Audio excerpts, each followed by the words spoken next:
Joe Catenacci. I want to thank you guys at Big Talker for everything you do. I'm a Navy vet. Thanks to you and your program, I found out there were some benefits out there I didn't even know I had.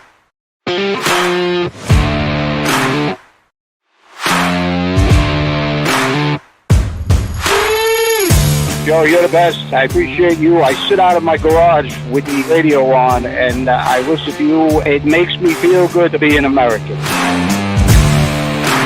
Joe Catenacci.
Come on, man. Joe Catenacci. I want to thank you guys at Big Talker for everything you do. I'm a Navy vet. Thanks to you and your program, I found out there were some benefits out there I didn't even know I had.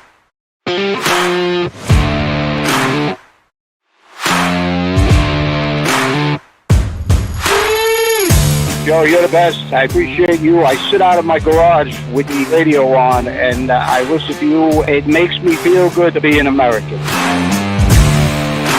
Joe Catenacci.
tell you something you already know.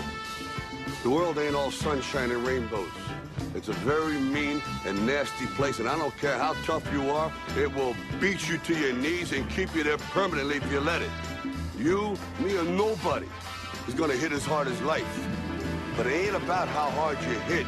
It's about how hard you can get hit and keep moving forward. How much you can take and keep moving forward. That's how winning is done.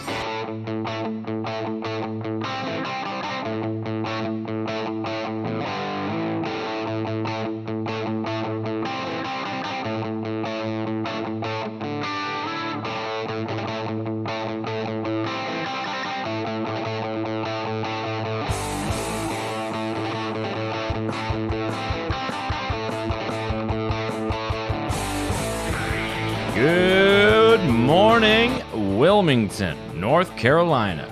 What a day it is. A little bit of a strange intro for a strange man here replacing Joe today.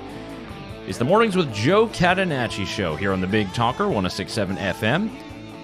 I'm your fill-in host today for the program. Yaël Ossowski is my name. Some of you might have heard me on the program at some point. I think Fridays at 9:30 a.m. I'm on with Joe to discuss all the latest in consumer news. And then obviously on the weekend, we've got Consumer Choice Radio. That's Saturdays at 10 a.m. with my co-host David Clement. We're filling in today for Joe. Joe's out for the rest of the week. You'll hear other guest hosts coming in. We'll have Andrew Donaldson coming in tomorrow. He'll host from 7 to 10 a.m. And then we'll have our own Lend with Ben. He'll be on Friday, 7 to 10, covering good ground. Everything related to the mortgage industry, everything related to real estate, and all the questions you didn't even know that you wanted to ask. So it's great to be here on the mic. Wonderful pleasure to talk to everyone here in Wilmington. It's a great morning. We're looking at the weather here. It's going to be a high of about 89 degrees out there. So not a tough sell when you're living in a great city like Wilmington, when you're living in a great area such as the North Carolina coast. For those of you who've tuned in, know that the North Carolina coast is not where I'm from. I'm out from the Piedmont region, outside the Charlotte area, though I've been able to visit Wilmington and be here in the gracious, I would say, beach town that has had so much to offer for so many who traveled not only from across the state, but across the country and even from those up north. And what's been so interesting for me getting on the mic and trying to understand everything that's happening and relay that, because that's what we're here about. That's what the Big Talker is for. This station has so many great hosts. If you're not listening throughout the rest of the day and throughout the weekend, there are so many local hosts here that provide great content, great conversations, great call-ins. Some of y'all are hilarious when you're calling in. I love that.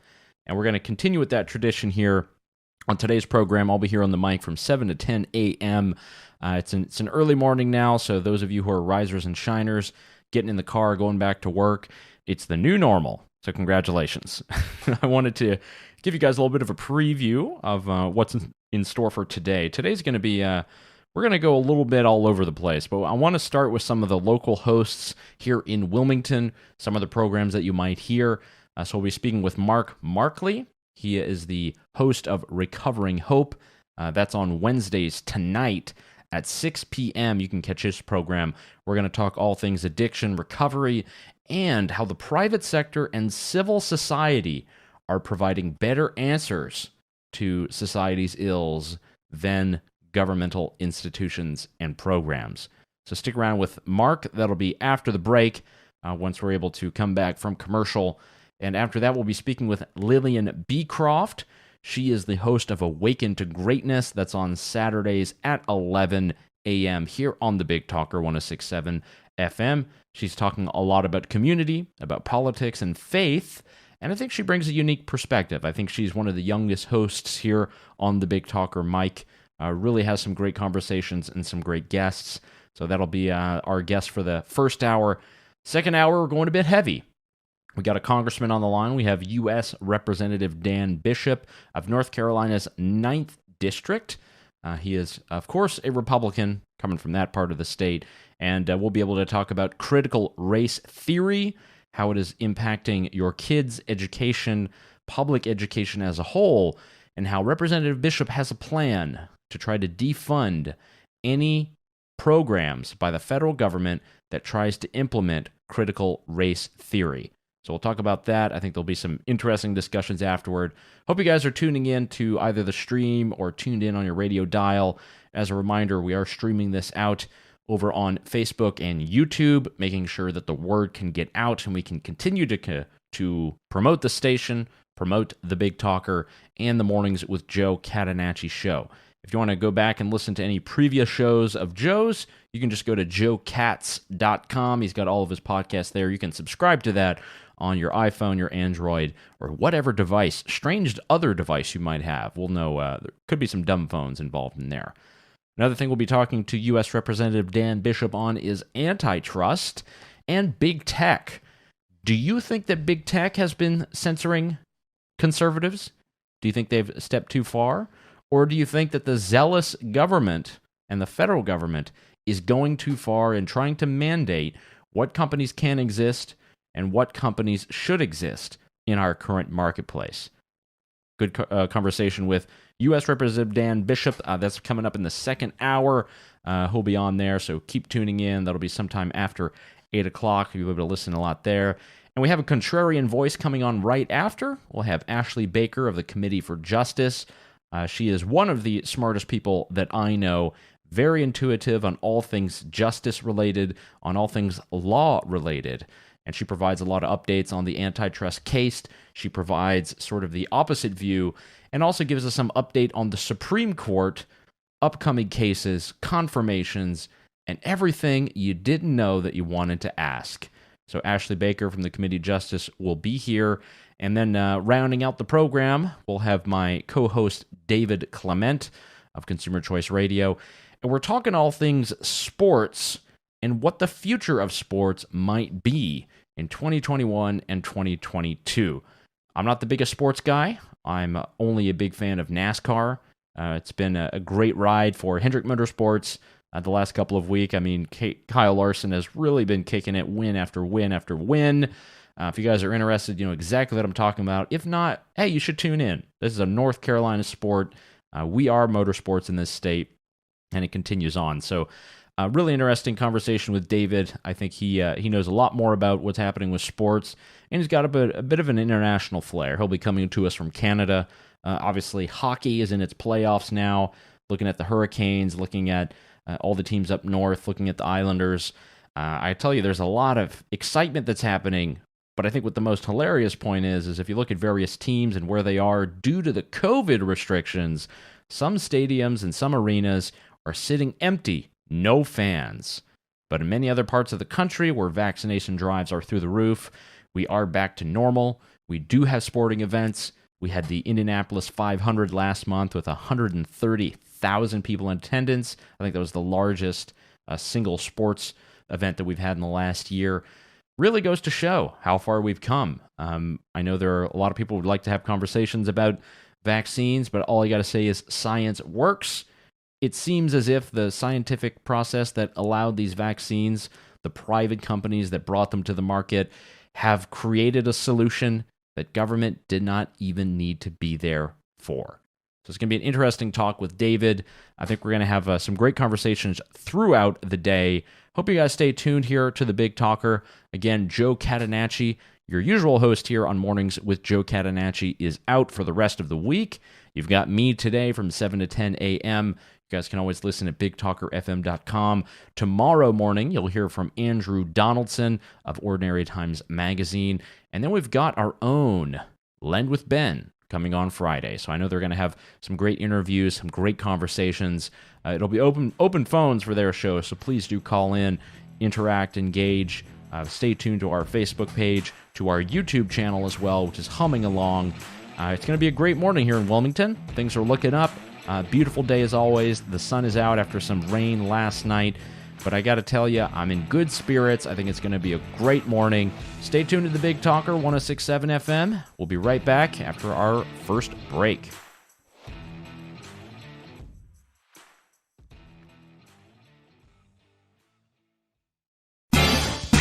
take 2 seconds to say thank you, Joe, because this kind of work is yeoman's work, and it's needed in this country. You're 100% right, Joe, and thank you for doing God's work and being out there and keeping the message and the information flowing. Joe Catenacci, weekday mornings from 7 a.m. to 10 a.m. right here on the Big Talker 106.7 FM, WFBT, New Hanover, Brunswick, and Pender counties. I'm K.O. Davis from K.O.'s Coast to Coast Tree, and I want to be your tree man. When your trees need cut, 2 letters to know. One is a K, the other is an O. K.O. Tree man. Proper trimming is the most important thing that you can do, so don't just hire anybody to do it. You need someone that knows what they're doing. K.O. Call the professionals at K.O.'s Coast to Coast Tree and visit KOTrees.com. Folks, we all know ongoing road construction and traffic can weigh heavy on your vehicle. Since 2006, O'Leary's Automotive Repair has provided comprehensive repair services at affordable prices to get you back on the road in no time. Their ASE certified technicians will help you find a cost-effective repair and maintenance alternatives. O'Leary's has multiple locations in the area in Hampstead, Leland, the Myrtle Grove area, Ogden, and Wrightsboro. O'Leary's Automotive Repair, a trusted, locally owned business since 2006. I'm Rob Renz, Marine Corps veteran, entrepreneur, and local business owner. Join me and my buddies on Monday from 6 to 7 for Signal Fire Radio, where we discuss how to successfully transition from the military and become a Signal Fire in your community. That's Signal Fire Radio, Mondays from 6 to 7 p.m. on 106.7 The Big Talk.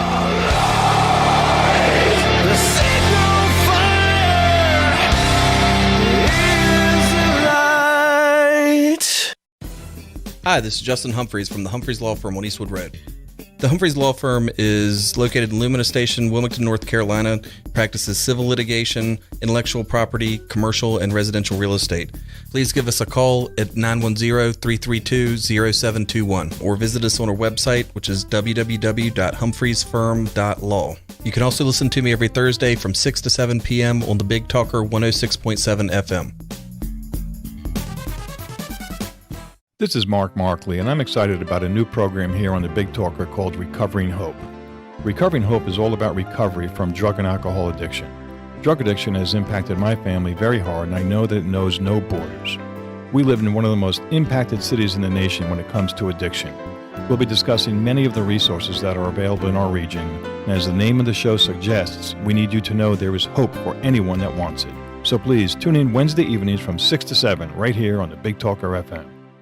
Hi, I'm Dr. Gabe Frank of the Frank Institute, and I wanted to tell you about our IV vitamin, infusion, and hydration therapies. These IVs are the most effective treatment for vitamin and nutrition deficiencies available, and with our wide range of offering, your treatment can be tailored to your specific needs. Whether you struggle with hydration or nutritional deficiency, injury recovery, low energy, please feel free to check out our IV infusions today. Schedule an appointment at 910-679-8534 or check out all our treatment services at www.frankinstitute.com. Hey everyone, Ben Hawkins here with Cross Country Mortgage. Rates are still at historic lows, and there has never been a better time to purchase your dream home or refinance your existing. With over 300 loan products including conventional, FHA, VA, USDA, renovation, and jumbo, we are certain we have the right loan product for you and your family. Call me today to be pre-qualified to make the offer on your next dream home. 910-352-3373 or visit my website at lendwithben.com.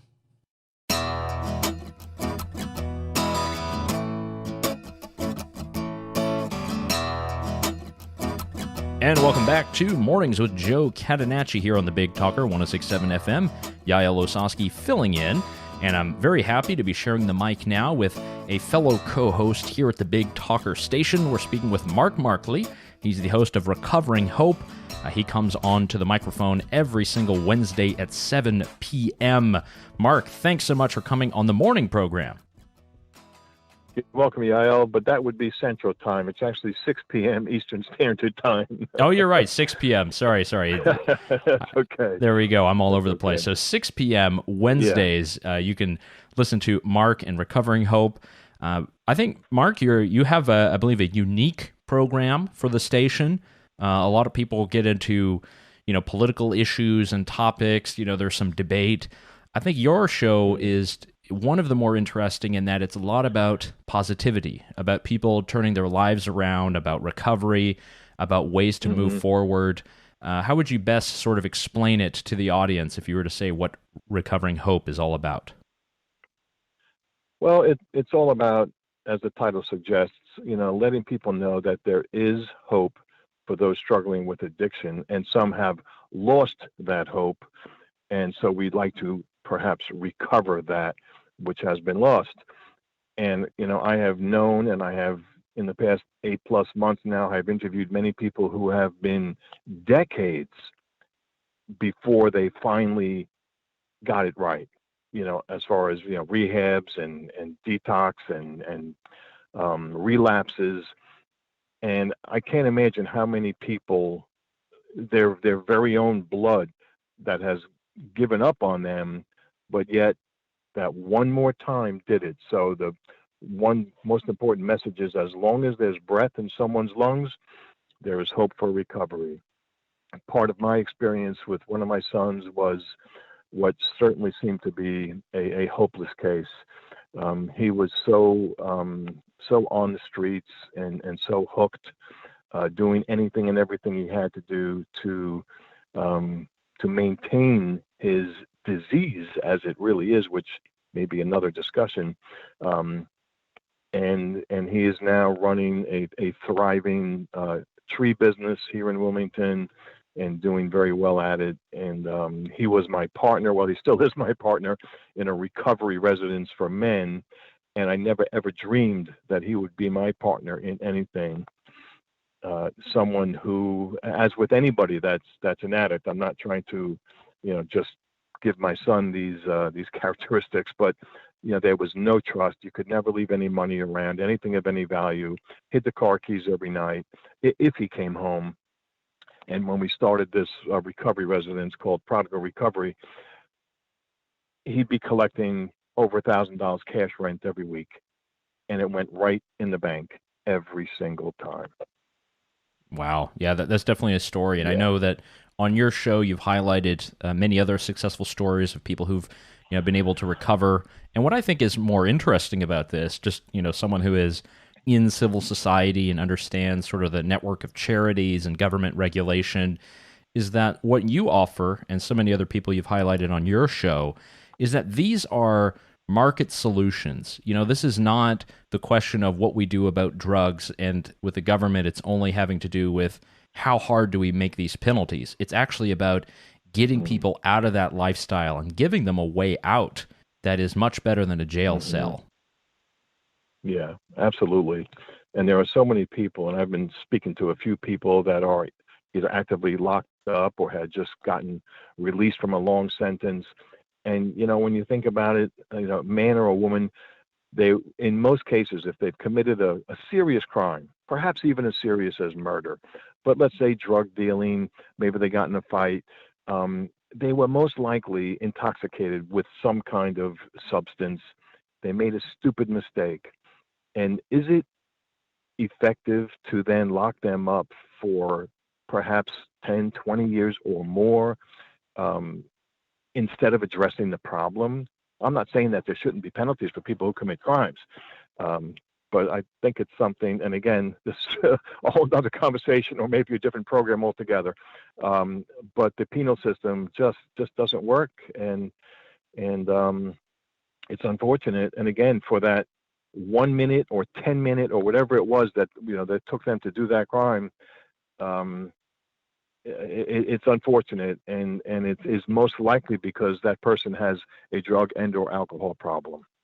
Yeah, definitely. And I think it's hard to look at our system today and say that we're judged by one or two mistakes, because that is kind of what happens. What are some of the latest stories that you've heard that have given you inspiration and hope of people who've either been able to turn their lives around or are perhaps providing an answer for others who might be seeking answers? Yeah, Yael, that there are really so many, and I'm thankful that you have helped me to archive these podcasts on our website, which is recoveringhope.org, and other forums. the one that, I just spoke to, I think 2 weeks ago, his name is Mark Hall. He was an investment banker, and he got behind, so he unfortunately had to do some unscrupulous things. He got busted, spent 10 years in prison, and now he's out, and he's helping other people that he refers to as the faceless, and his organization is called Faceless No More, where he helps people that are either struggling with addiction, homelessness, and for some reason I always forget that third one, but here is someone who again was in prison, and is now come out, and he's dedicated to helping others. He also works with another organization that helps to house people that are struggling with addiction, and I'm trying to find the name of that organization, but I can't think of it. But it's one of many. Several weeks ago, we spoke with Daniel Baldwin, who's been in recovery for many years, and this is one man who for 20 years was in and out of, I think, 9 different rehabs. How many people gave up on him? And it was a very interesting interview with him, because he did a film about a friend of mine's son, and that's how we ended up doing this interview, called My Promise to PJ. And as he's being interviewed by all of his brothers, and everybody knows the Baldwin brothers, but it just was depicted as what it is. It's a family. And Alec is talking to him at one point, pretty much, kind of reading him the riot act. Like, do you know what you did to this family? And yes, he does. But, people need to hear that. But he's made amends. He's turned things around. And now he works very hard to help others that are struggling with addiction. He tried helping my friend's son. His name was PJ. He got him into recovery multiple times. This man was 3 years clean, and unfortunately ended up using one more time. And the heroin was laced with fentanyl, which is, again, a whole nother conversation. Very dangerous drug that's added to a lot of other drugs. And he died. And the film is about the promise he made to PJ was running with the bulls. Well, Daniel Baldwin ends up running with the bulls with PJ's ashes in his pocket and a picture of him in his wallet. So he did run with the bulls with PJ. Yeah, and you can definitely listen to more of these stories over on Mark's website. Again, we're speaking with Mark Marcley, a fellow host here on The Big Talker. His program, Recovering Hope, airs every Wednesday at 6 p.m. He's local to the Wilmington area, so many of you might have seen Mark around. He is not only someone who's done a lot in the recovery space, but also a fairly successful contractor, and I would say all-around amazing connoisseur of all things construction. Mark, I think a lot of the listeners it's definitely a pleasure to have you on the station, to hear these stories, to have you have, more of a positive view on so many things that are happening, and actually providing real solutions. So it's sort of in our last minute, can you just talk about some of the real solutions that people are able to have, the resources that you often promote on your program? Well, I think perhaps the real solutions is hope. Don't give up hope. There is hope. Never stop loving your addicted loved one. Like I said, I never gave up on my son, but I never thought things would turn out the way that they did. And there are many, many stories. Like I might just plug a guest. A lot of addiction is the openly marketed to get people addicted. They said less than 1% in their literature. They said less than 1% will become addicted. That was such a lie, but they were able to get that into their marketing material. There's an ongoing lawsuit, and I have a special guest this evening. Her name is Cynthia. I can't think of her last name at the moment, but she's been studying this for 20 years, and she's got a lot of good information on that. So please, if you can, tune in this evening right here on the Big Talker FM. Can't promote it better than that. Mark Marcley, a host of Recovering Hope, tonight Okay. at 6 p.m. Thank you so much, Mark. Thank you, Yael. Take care. Pleasure. Guys, if you didn't know it already, I'm a huge fan of Mark Marcley and his program, Recovering Hope. I think they've been doing such a great job highlighting so many stories of people who've gotten over addiction. And it's a way that the private sector is addressing it, the private market, not necessarily the government, not some huge program funded by taxpayer dollars, but private people taking initiatives taking steps and providing resources to help get people better. That's exactly what civil society is all about. It's what private sectors are all about. And to see the people and communities coming together, I really think that's something to celebrate. So again, that was Mark Marcley. Do tune in to his program tonight at 6 p.m. Be sure you get that time right. Here on that dial, 106.7 FM. This is the Mornings with Joe Catenacci show. I am Yaël Ossowski filling in. I hope you are enjoying the stream. I hope you're listening to the radio. If you're in your car, if you're getting ready to go to work, all the better, because we've got plenty more to come in the rest of the program.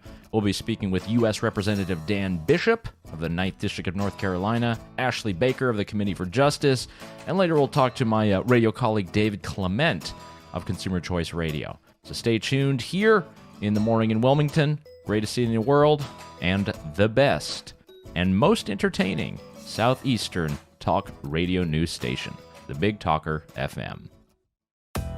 Government has become too big, too overtaxing, and is constantly over-regulating every aspect of your life. If you agree with that, tune in to Consumer Choice Radio every Saturday at 10 a.m. here on the Big Talker 106.7 FM with me, Yaël Ossowski. And me, David Clement. For an hour, you'll get expert analysis on what the government is sinking its teeth into next and how you, as a consumer, can push back. ConsumerChoiceRadio.com. I'm State Farm Agent Rob Renz, and I want to help you get to a better state. We are one of the fastest growing and most reviewed insurance agencies in Wilmington. That's because our customers love the personalized attention that we give to you. Let us help you get to a better state by visiting our website at ilminsurance.com. That's ilminsurance.com. Like a good neighbor, State Farm is there. Wake up to Good Morning Carolina, weekdays at 5:30 a.m. And good morning, Carolina. It is a very busy news morning today. I'm Donna Gregory. And I'm Jeff Rivenbark. We're glad you're starting your Tuesday with us. Be prepared and ready to go for the day ahead. For the time being, we are dry and quiet, but we are dealing with some patchy fog. And catch up with the overnight news you need to know before heading out the door. We'll have more details and more live coverage in just a few moments. Get up early for Good Morning Carolina, weekdays at 5:30 a.m. With a customer referral rating of 96%, Two Men in a Truck Wilmington has proven time and time again they are the top local choice when it comes to all of your moving needs. Offering a wide range of professional moving services, including local and long-distance moving, business relocations, both full or partial packing services and storage, Two Men in a Truck is dedicated to exceed customer expectations and reliability, quality of service, and care. To start your quote, log on to twomeninatruck.com or call 910-210-0224. When you decide to sell that unwanted gold jewelry, coins, or fine silver, you should get the highest price possible. Perry's has been giving people more for their gold, silver, and estate jewelry for 25 years in a safe and private environment that is trusted by your neighbors and friends. We pay the most because we want you to come back to Perry's Emporium. Whether it's to sell more unwanted items or to buy new jewelry for any occasion, check elsewhere and then get the Perry's price and you'll see. Perry's Emporium on the corner of Shipyard and Independence in beautiful Barclay Commons and on the web at perrysemporium.com. One Love Tennis started in 2013 to give back to young boys and girls. We now go through 460 kids a week that are learning about life skills, learning to succeed in life through academics and tennis. Putting those two together, if you do them well, you can write your own ticket. To get involved in this program, go to our website, one-love-tennis.org. Come on, man. Joe Catenacci.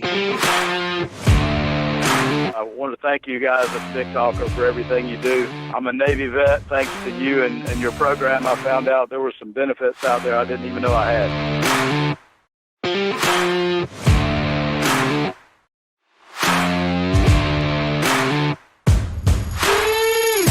Joe, you're the best. I appreciate you. I sit out of my garage with the radio on, and I listen to you. It makes me feel good to be an American. Joe Catenacci.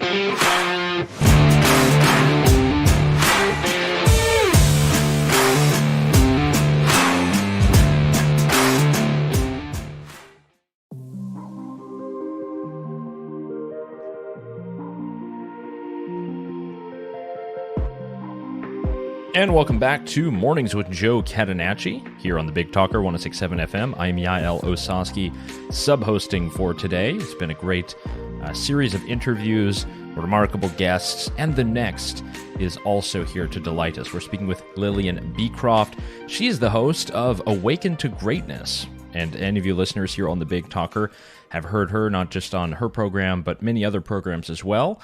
And I believe that one is on Saturdays, I believe right after Consumer Choice Radio. Is that right, Lillian? Yes, it is. Right after you guys. Perfect. All right. Well, definitely do tune in for that. That'll be on this weekend, Saturday. You can listen to that at 11 a.m. here on the Big Talker, bigtalkerfm.com. So, Lillian, I wanted to get you on because you're a local voice, a local talent, as we call it. I've been really doing a lot of different things over the course of the last few months. But, you know, you haven't been too often on the morning hours during the week, so I wanted to allow you a good 2 minutes here to be able to pitch your own program. What is your program about? What is Awaken to Greatness? And sort of what kind of message are you trying to impart upon your weekly listeners? Yeah, of course. Thank you so much for having me. It's great to have our only female voice on the station appear on some of the mornings, so it's great. Awaken to Greatness, our mission is to educate, encourage, and take action within our community through politics, faith, and life. So I came up with this concept, back in 2016. It was my first election. It's when I got involved. I was 18 at the time, well, 17 technically. And I got very involved in politics and realized this is my passion and this is what I think I'm called to. And shortly after, a couple years later, I wanted to start a YouTube channel where I could kind of just talk about politics, explain it in a way that the average everyday person would actually understand and maybe hopefully encourage them to get more involved. And then, I started working for a campaign this past year and I realized it's so much more than that. I want to speak on community because community really is the center of every issue, every great thing that we have in this nation. And so, I decided that politics is community, faith is a huge part of community, and so is just everyday life and understanding different paths that you can take, and that not everything's as cookie cutter as we make it to seem here. And so that's kind of the message that I wanted for this show, and it has grown to be so much more than that. I've had the opportunity to do a lot of political interviews with some of our U.S. congressmen, Senate candidates, local representatives are of course my favorite, and I've had the opportunity to educate more people on what is local politics, because who knows? Barely anybody. It's definitely a tricky topic. And I get to educate on what's going on in local politics too, what's happening to your tax dollars, what's happening with your child's education through the school board, all those different things, all while doing it from a, base of religion. And, I have a strong relationship with God and a belief in Christ. And so I do it through that, hopefully reaching people with the message of God as well. And just talking about different, I didn't have a typical life. I took a lot of different pathways than people typically do my age.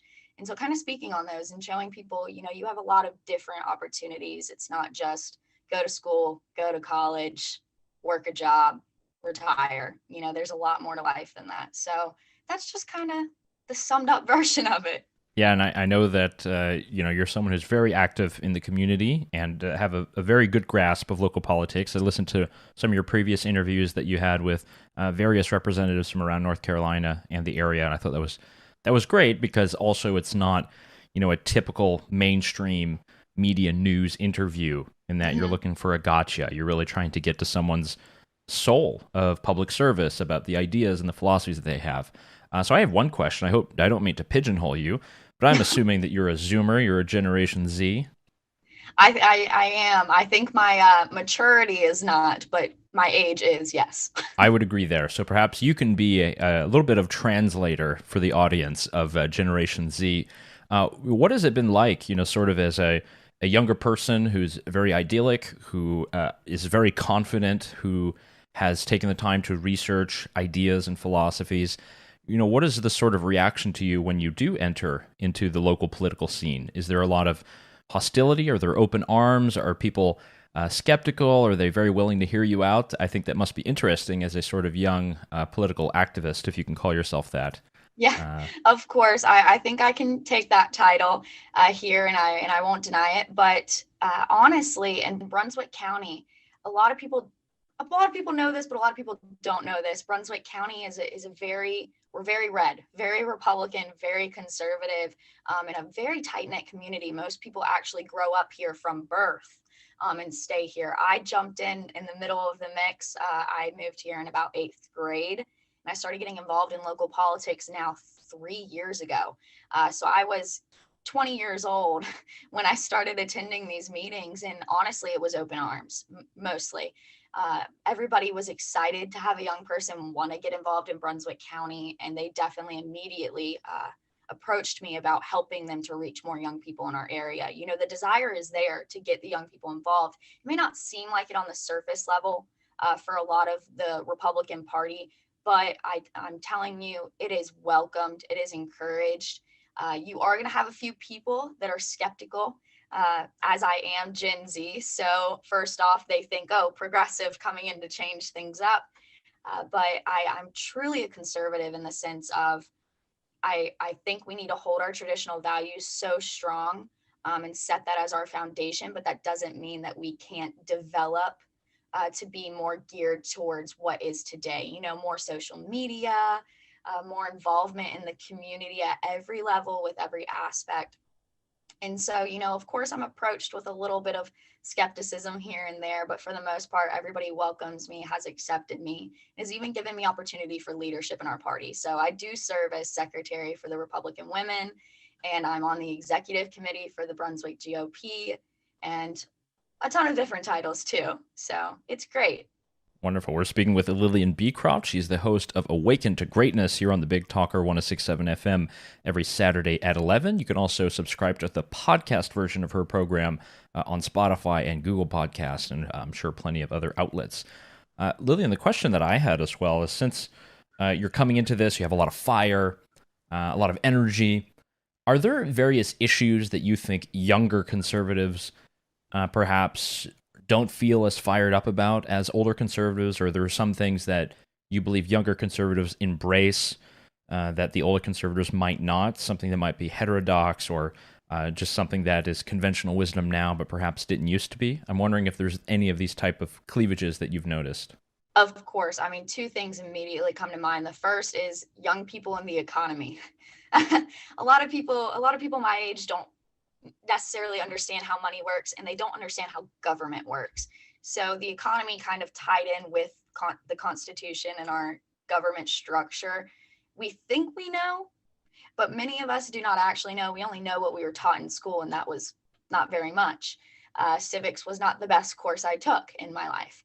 But I'd say we're very distant on the economy. We don't really understand the true concept of the government and its purse. We don't understand the balance of powers. And so that actually stems us to be misguided in so many different minuscule issues like local budgets. We don't understand them. You know, it sounds great to say that this group is getting $500,000, but we don't understand or think to look at, well, what's that $500,000 going to, and what could it be going to instead? And so I try to verse as many people my age on the economic side of conservatism, being fiscally conservative. But another one is the nuclear family. We've completely destroyed this concept. I feel a lot of people my age, we think that we need to have our lives together and set before even thinking about starting a family.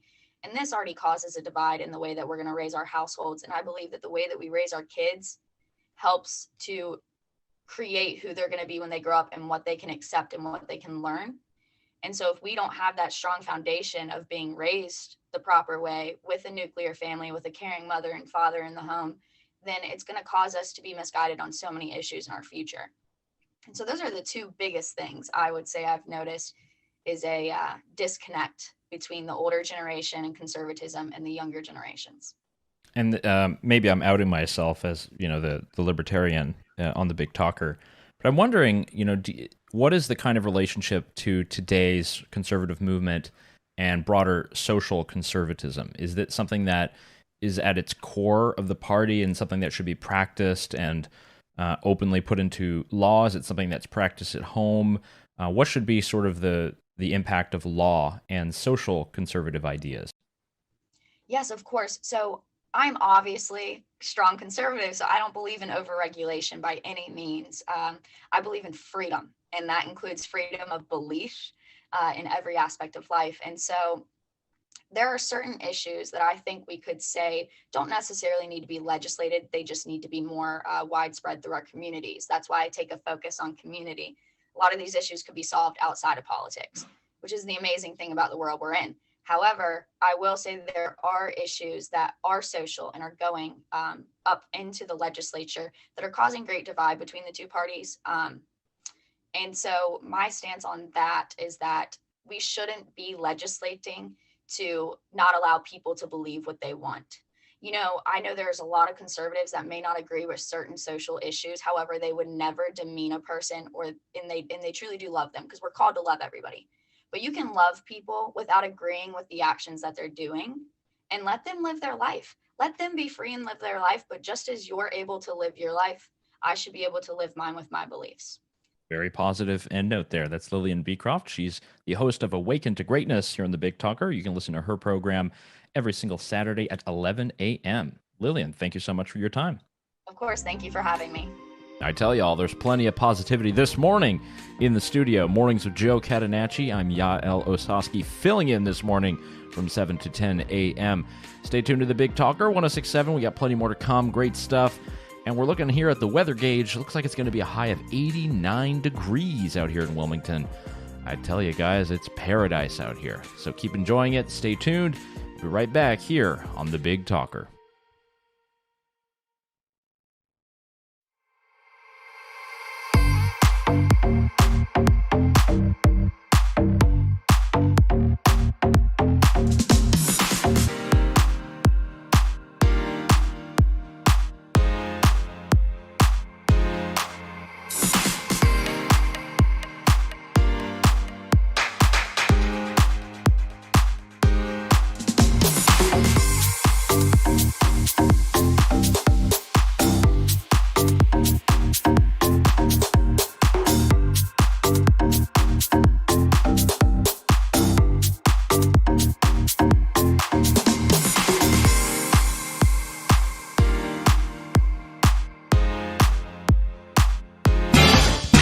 Take 2 seconds to say thank you, Joe, because this kind of work is yeoman's work, and it's needed in this country. You're 100% right, Joe, and thank you for doing God's work and being out there and keeping the message and the information flowing. Joe Catenacci, weekday mornings from 7 a.m. to 10 a.m. right here on the Big Talker 106.7 FM, WFBT, New Hanover, Brunswick, and Pender counties.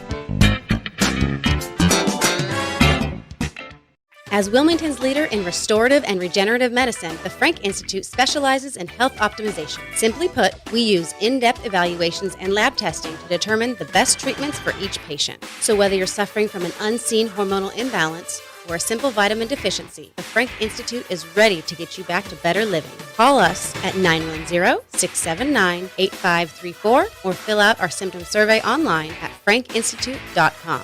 Because at the Frank Institute, you live, we help.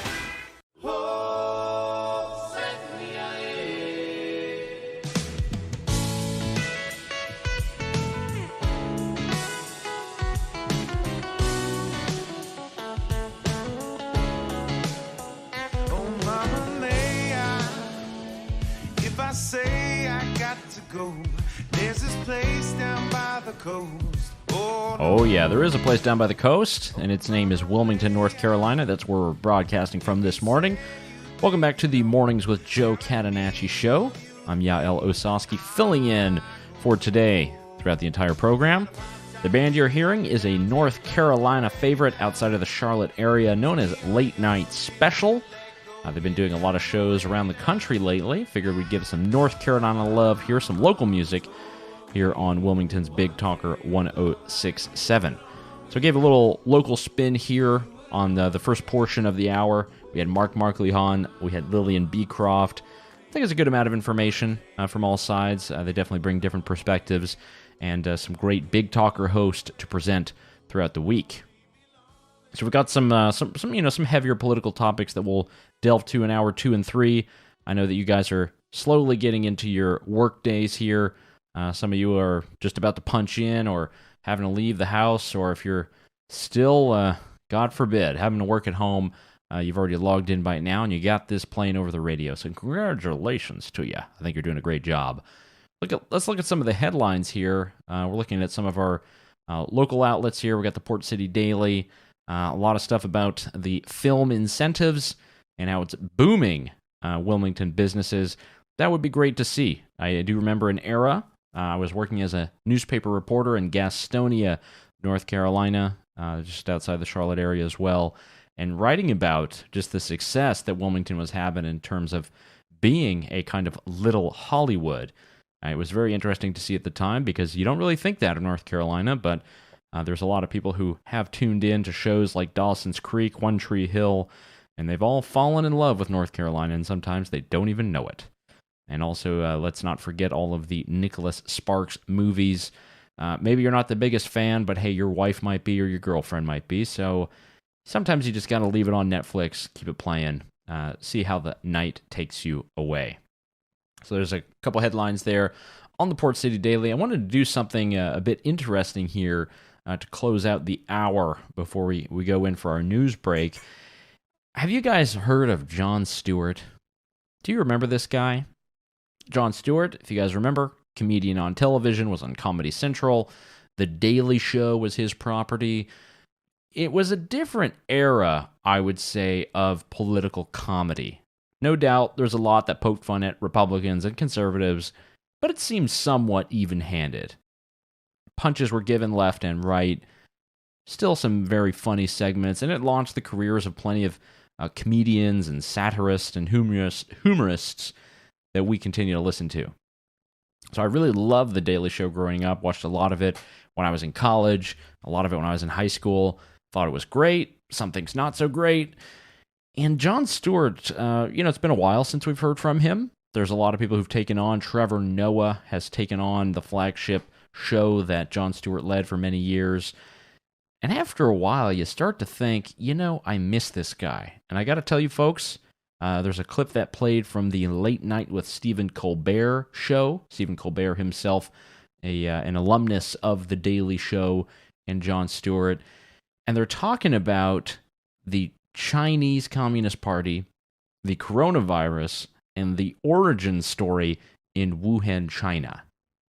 Now, I know Joe has covered this on his program. We've talked about it before. I think it bears repeating that the very beginning of all of this mess that might have put some of you out of work, that made your businesses lose customers, that forced you to shut down for months at a time. Many parts of the country still not 100% open. And in this, we had in the very beginning the World Health Organization investigating some of the origins. They were not able to get into that area of Wuhan, China. They were not able to investigate, and they basically just went along to get along. That's why we've been very critical of the World Health Organization. There's plenty to hate there, not just how they handled the coronavirus early on, but also how they handle plenty of other topics, things like vaping and video games, where I believe they are way too zealous, where they actually prescribe terrible public health measures, and generally are not a science organization or a health organization. They're a public control organization. And I think we've seen that in the last year. And that's one thing that Jon Stewart somehow uses comedy. And I got to tell you, folks, this harkens me back to the olden golden days of political satire. He's talking with Stephen Colbert about what it was like, about the origins, and he mentions the lab leak thesis, or the lab leak hypothesis, the idea that the virus was actually being worked on through gain-of-function research in a laboratory in Wuhan, China, in the Institute of Virology of Wuhan. And Jon Stewart actually pokes fun at a lot of the mainstream coverage of this early on, and just how surprised people might be that it is somewhat a possibility that the lab leak thesis might actually be true, that it might not have come from a bat cave, or a bat soup, or a bat shirt, or whatever else they're claiming nowadays. And I got to hand it to Jon Stewart. So let's go ahead and play this clip. We're going to roll it. This is Jon Stewart on Stephen Colbert's show. I don't even know what it's called, Late Night or something. It's going to be a fun little segment. You guys listen in. Let me know what you think if you're listening around in the comments, or please do continue listening. Let's listen to Jon Stewart. I honestly mean this. I think we owe a great debt of gratitude to science. Science has, in many ways, helped ease the suffering of this pandemic, which was more than likely caused by science. Oh my goodness. You guys hear that? Of course, he's talking about the scientific inquiry that gave us the vaccines from a lot of great innovative companies. But then he also mentions the fact that this might have been created by science. And let me tell you, the face on Stephen Colbert, you saw his comedian face slipping and cracking. Now, there's an entire segment here. I'm going to play the rest of the clip. But I think this is great. This is actually going back to the good days of political satire and political comedy, where you actually look at a situation, you don't think, how can I best present this joke to make one side seem really good and the other very evil or very stupid? It was the typical George W. Bush line. You know, he's either this mastermind, super evil, or he's a bumbling idiot. It was never... That seems to be a very common attack line for many conservative politicians. I don't understand that. There's plenty of policy disagreements you can make, and there are many of them that many of you might have as well with some of these guys. But this kind of revision and this new wave of comedy that we've had probably really since the election of Donald Trump hinged more on just getting rid of Trump, really trying to isolate him, and really picking a team. Whether it was hashtag opposition or hashtag Democrat. Look, this is not what political audiences usually go for. It's certainly not what comedic audiences go for. So let's play the rest of the clip. I think you guys will get a good kick out of this. He makes a great metaphor for where should we expect this virus to come from. So what do you mean by that? Do you mean like perhaps there's a chance that this was created in a lab? There's an investigation. A chance? Well, but oh my if there God. is evidence, I'd love to hear it. There's a novel respiratory coronavirus overtaking Wuhan, China. What do? Oh, you know who we could ask? The Wuhan novel respiratory coronavirus lab. The disease is the same name as the lab. That's just a little too weird, don't you think? And then they ask those scientists, they're like, how did this... So wait a minute, you work at the Wuhan respiratory coronavirus lab. How did this happen? And they're like, a pangolin kissed a turtle. And you're like, no, the name of your lab. If you look at the name, let me see your business card. Show me your business card. Oh, I work at the coronavirus lab in Wuhan. Oh, because there's a coronavirus loose in Wuhan. How did that happen? Maybe a bat flew into the cloaca of a turkey and then it sneezed into my chili and now we all have coronavirus. Like, come on. Okay. I mean, is that not golden stuff, guys? This is actual comedy. It's hilarious take on the news. Obviously, coronavirus, terrible thing, upended many of our lives. Many of our family members might have been deceased or gotten incredibly sick. Many jobs have been lost. But, man, the fact that this was never really examined and looked at from the very beginning as the origin story coming from Wuhan and perhaps the Institute of Virology. Look, this is not just something that now people are coming around to realize. There has been plenty of writing on this, plenty of investigations. Former New York Times science reporter Nicholas Wade, I think he really opened up the entire conversation about this to mainstream it. That's what we'll call it, to mainstream it. He wrote a post at the Bulletin of Concerned Atomic Scientists, I think back in late April, May, where he discussed the lab leak hypothesis and how it actually could be a reality, and he had a good amount of evidence related to the original researcher, the Batwoman, the different things that were going on, and now we have Fauci's emails, which I'm sure you guys have heard all about.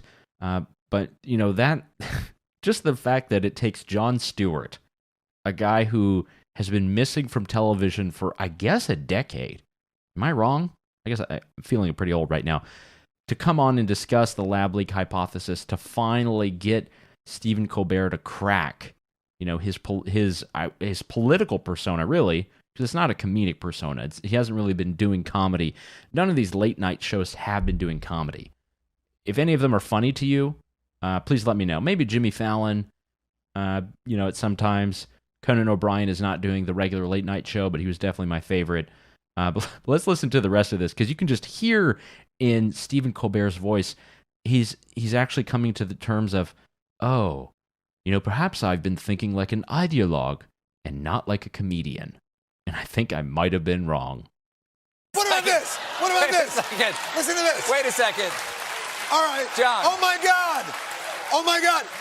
There's been an outbreak of chocolatey goodness near Hershey, Pennsylvania. What do you think happened? Like, I don't know. Maybe a steam shovel mated with a cocoa bean.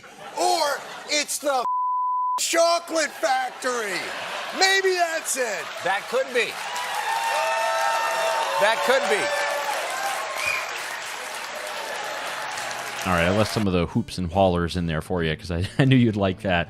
I got to tell you, this is a great moment. This happened this week on the Late Night with Colbert show. Really gives you pause, guys. And there's a lot of stuff that happens in the news that people say you should be very skeptical about, or some things that you could just have a feeling might be right, specifically when the government tells us otherwise. You're listening to The Mornings with Joe Catenacci show. Yaël Ossowski filling in here on the Big Talker. We'll be right back after our break.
I'm K.O. Davis from K.O.'s Coast to Coast Tree, and I want to be your tree man. When your trees need cut, 2 letters to know. One is a K, the other is an O. K.O. Tree man. Proper trimming is the most important thing that you can do, so don't just hire anybody to do it. You need someone that knows what they're doing. K.O. Call the professionals at K.O.'s Coast to Coast Tree and visit KOTrees.com. Hey everyone, Ben Hawkins here with Cross Country Mortgage. Rates are still at historic lows, and there has never been a better time to purchase your dream home or refinance your existing. With over 300 loan products including conventional, FHA, VA, USDA, renovation, and jumbo, we are certain we have the right loan product for you and your family. Call me today to be pre-qualified to make the offer on your next dream home.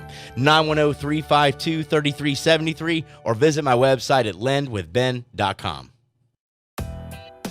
Hey, I'm Yaël Ossowski. And I'm David Clement. We're the host of Consumer Choice Radio, broadcasting every Saturday at 10 a.m. here on the Big Talker 106.7 FM. Consumer Choice Radio is a weekly conversation featuring the latest news, interviews, and expert analysis that covers consumer topics from around the world. ConsumerChoiceRadio.com.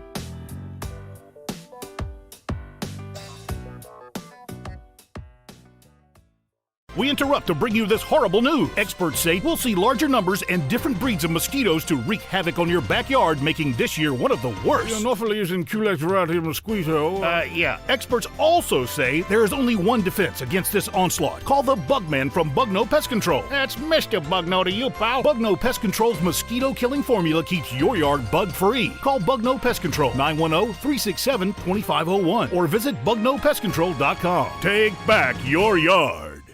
Folks, we all know ongoing road construction and traffic can weigh heavy on your vehicle. Since 2006, O'Leary's Automotive Repair has provided comprehensive repair services at affordable prices to get you back on the road in no time. Their ASE certified technicians will help you find a cost-effective repair and maintenance alternatives. O'Leary's has multiple locations in the area in Hampstead, Leland, the Myrtle Grove area, Ogden, and Wrightsboro. O'Leary's Automotive Repair, a trusted, locally owned business since 2006.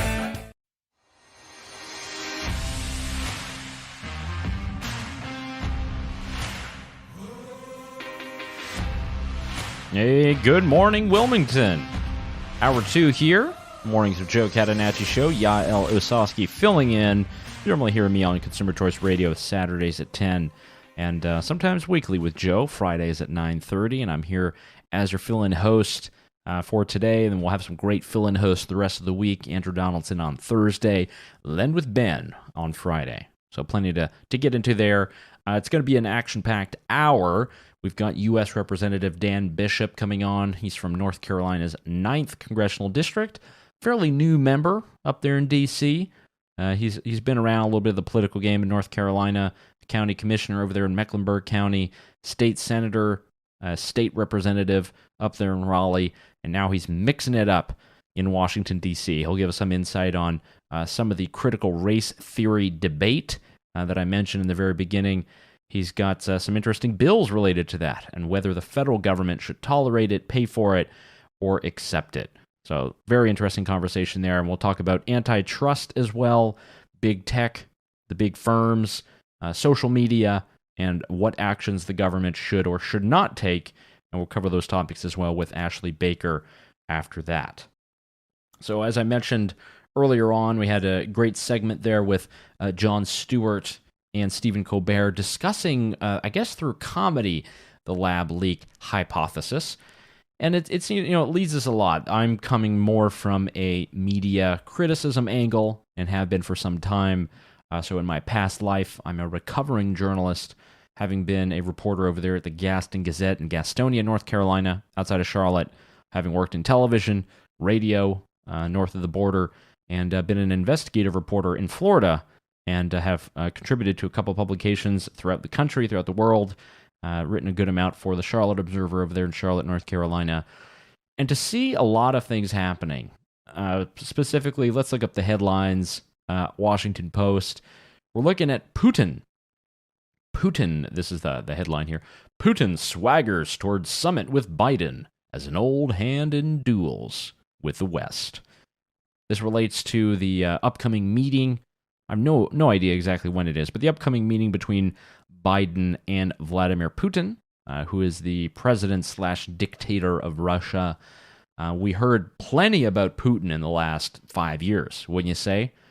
All about how Putin had a hand in the government, all kinds of theories of just how nebulous the entire network of Russian intrigue and backdoor secret police or secret investigative powers and all kinds of agents and all kinds of claims that we heard. And now here goes our own President Joe Biden meeting with Vladimir Putin after a couple of meetings over in Europe, discussing all things related to trade, no doubt, things related to coronavirus, and maybe some hacking and energy. So that's going to be an interesting conversation. Who knows exactly what is happening? What I think is a bit strange in this situation, I don't know how much you guys follow what's happening with Russia domestically. A lot of pressure on Putin. His main political rival, Navalny, is currently rotting in prison after having been abroad and actually flew into Russia knowing he was going to be arrested, knowing that he was going to be subjugated by the regime, and is currently rotting away in prison, not allowed to see his doctors. He has not had many visitors. At some point, you can imagine that something will happen to him, as in old KGB style of Putin and his regime. But we have our own President Joe Biden, who was very tough on talk about Putin during the election against former President Donald Trump. And there's not really anything that he's asking him. There's nothing on the table as far as we know. There's nothing in negotiation. There's nothing that they're seeking. There's nothing that he's, I guess, trying to give Russia. There's been a lot of stuff happening in the news with Ukraine, the Republic of Ukraine, which majestic territory, great place, having been there a few times, wonderful people. Ukraine is not Russia. You might not know that by looking at the Google Maps today, because there are portions of what was Ukraine about 10 years ago that is now on the Russian side of the map. Those were invasions that took place while Obama was president. And these were invasions of the Crimea, of the Donbass and the eastern region, and that really went unpunished. And there hasn't been much done. There have been a couple of sanctions on some top level people, but I haven't heard any kind of harsh rhetoric related to that from our President Joe Biden. So we'll see what comes of this. This is how we're supposed to be shaping the future of American foreign policy, which relates to all of our lives as individuals. Being Americans, we're impacted by what our government does abroad, either poorly or correctly. And to know that the Joe Biden administration is going into this not really having a plan is not really looking really good for us right now. So that's sort of the foreign policy message here on the early morning program. I mean, there's been some. I mean, now we're really going into summer months. We're going to go back to the normal political topics. A lot of the journalists are going to take some time off. They're going to cover, the normal bogus stories. That's why you're tuned into the Big Talker 106.7 FM, by the way. But we're also going to have, hopefully a good amount of fun in the sun. And now that a lot of the restrictions have been lifted, specifically across North Carolina, but really across the entire country, it's really, going to mean we're coming back. And I think we're going to come back before the July 4th deadline there that President Joe Biden made. And I think for us, at least, as North Carolinians, means that we can finally get back to normal, get our businesses back on track, and the rest. Just looking over here at the vaccination numbers here locally, New Hanover County, it seems that we have now a total of 19,000 cases in New Hanover County. That's from March 2020.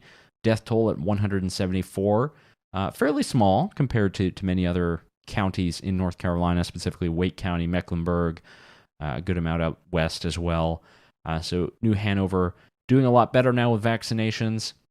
It seems New Hanover County is about 47% of the population fully vaccinated and 50% partially vaccinated, according to Port City Daily. So things are looking up in that way. And, there's a lot of people who might have critical things to say about the vaccines or might be very skeptical. But look, If we have people taking more and more and the numbers are going down, that means that we can get back to normal. We have our freedom and we can continue to exercise it. I don't see that as too much of a bad thing. I happen to like innovative companies that offer great products, specifically many of these companies that offered vaccines in record time. We have to remember that. Record time they were able to provide us with these vaccines. It's not something that you see every day, and surely nothing that we hear about a good amount. So another story that we have this morning, going through the transom here, North Carolina. North Carolina will collect $6.5 billion more in taxes than expected. Where should the money go? So this is the forecast of state tax revenue. It seems over the next 2 years, there will be $6.5 billion more money than expected. That means that we actually could, listen up, many of you more conservative listeners, we could be cutting taxes again in North Carolina.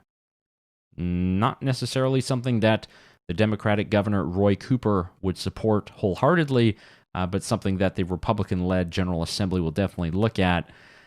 Because, look, it's not $6.5 billion more money that the government collected. It's $6.5 billion that you as taxpayers have overpaid.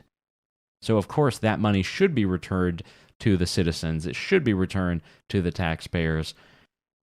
It should be seen as, government money. This is money that everyone here has contributed into, that you've worked for, that you've had a percentage taken out of your paycheck to go to the state in order to fund various programs. And if the government was more efficient or didn't spend as much, we obviously should have that money back.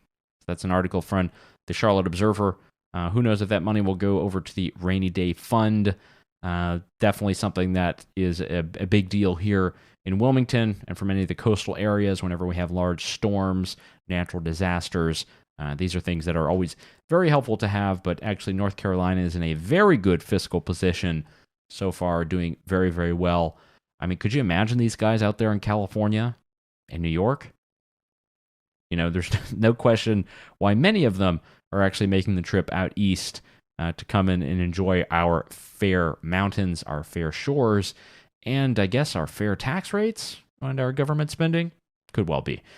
Yeah, more to come on that. I think it's very interesting to see how North Carolina is evolving. I mean, the amount of people, I don't know if you guys know this, but typically for my role, I'm over at the Consumer Choice Center as deputy director. So in normal times, I'd be traveling around a good amount. Starting to get back into the hustle. And the amount of people that I meet, who have great things to say about North Carolina, who are thinking about investing there, who have friends and family who've moved there and are seeing success, the numbers are growing every single day. And I think this is definitely something to celebrate. There's concerns, of course, when it comes to supply of housing and the like. That's why you have shows like Lend with Ben that discuss that. Wilmington, the Cape Fear Home Builders Association is off and on Joe's program, I believe twice a month, to discuss what's happening with the housing industry. So they let you know that information, but just to know that there's a lot of people coming into this area, a lot of people coming into North Carolina, and it's really no doubt why the Cape Fear region here is one of the fastest growing in the country. So very happy that Wilmington is up on a very good stature. Good to know that things are actually being fiscally managed in Raleigh. Not necessarily the truth for what's happening in Washington, D.C., but that's why local politics matters and talking to your representatives matters. And that's why next up on the program, once we come back from break, we're going to be speaking with U.S. Representative Dan Bishop. He is the congressman from North Carolina's 9th District, talking all things tech, antitrust, and critical race theory, and whether it should be allowed in schools and whether we should have federal funding towards it. I think you can imagine which way this GOP congressman takes. So stay tuned. You're listening to Mornings with Joe Catenacci. Your fill-in host, Yaël Ossowski. Keep listening to 106.7 FM. We'll be right back after this break with Dan Bishop. When you decide to sell that unwanted gold jewelry, coins, or fine silver, you should get the highest price possible. Perry's has been giving people more for their gold, silver, and estate jewelry for 25 years in a safe and private environment that is trusted by your neighbors and friends. We pay the most because we want you to come back to Perry's Emporium. Whether it's to sell more unwanted items or to buy new jewelry for any occasion, check elsewhere and then get the Perry's price and you'll see. Perry's Emporium on the corner of Shipyard and Independence in beautiful Barclay Commons, and on the web at perrysemporium.com. Wake up to Good Morning Carolina, weekdays at 5:30 a.m. And good morning, Carolina. It is a very busy news morning today. I'm Donna Gregory. And I'm Jeff Rivenbark. We're glad you're starting your Tuesday with us. Be prepared and ready to go for the day ahead. For the time being, we are dry and quiet, but we are dealing with some patchy fog. And catch up with the overnight news you need to know before heading out the door. We'll have more details and more live coverage in just a few moments. Get up early for Good Morning Carolina, weekdays at 5:30 a.m. I'm Rob Renz, Marine Corps veteran, entrepreneur, and local business owner. Join me and my buddies on Monday from 6 to 7 for Signal Fire Radio, where we discuss how to successfully transition from the military and become a signal fire in your community. That's Signal Fire Radio, Mondays from 6 to 7 p.m. on 106.7 The Big Talk.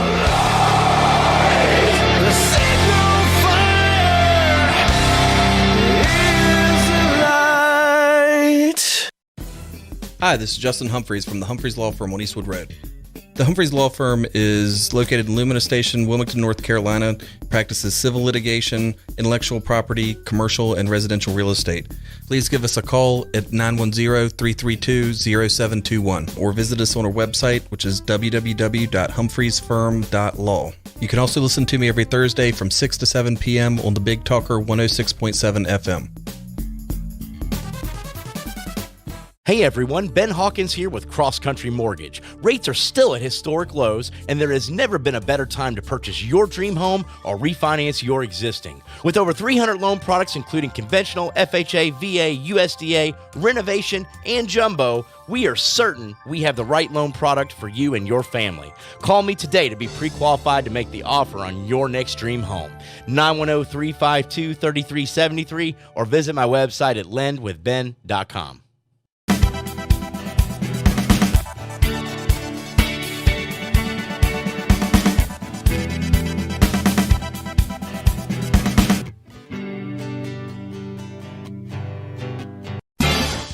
I want to take 2 seconds to say thank you, Joe, because this kind of work is yeoman's work, and it's needed in this country. You're 100% right, Joe, and thank you for doing God's work and being out there and keeping the message and the information flowing. Joe Catenacci, weekday mornings from 7 a.m. to 10 a.m. right here on the Big Talker 106.7 FM, WFBT, New Hanover, Brunswick, and Pender counties.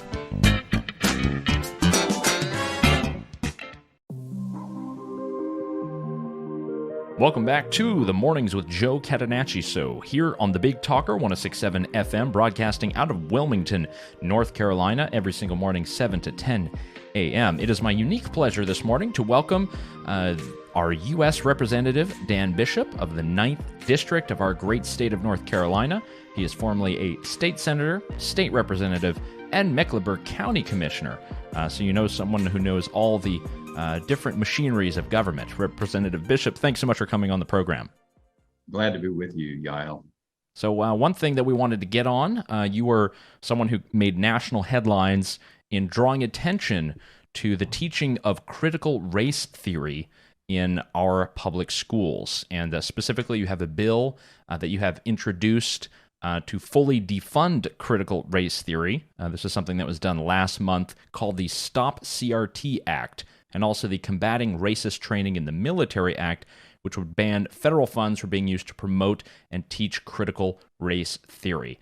Representative Bishop, if you could kind of summarize what critical race theory is for those who don't know, and why do you think it's a bad idea for the federal government to be funding this? Yael, it's very simply state-sanctioned racism. So is this very involved, academic-oriented origins of this that go over a long period of time. But the way it's manifested now, it's a Marxian theory, and it's the way it functions. It criticizes this sort of constant basis in conflict theory.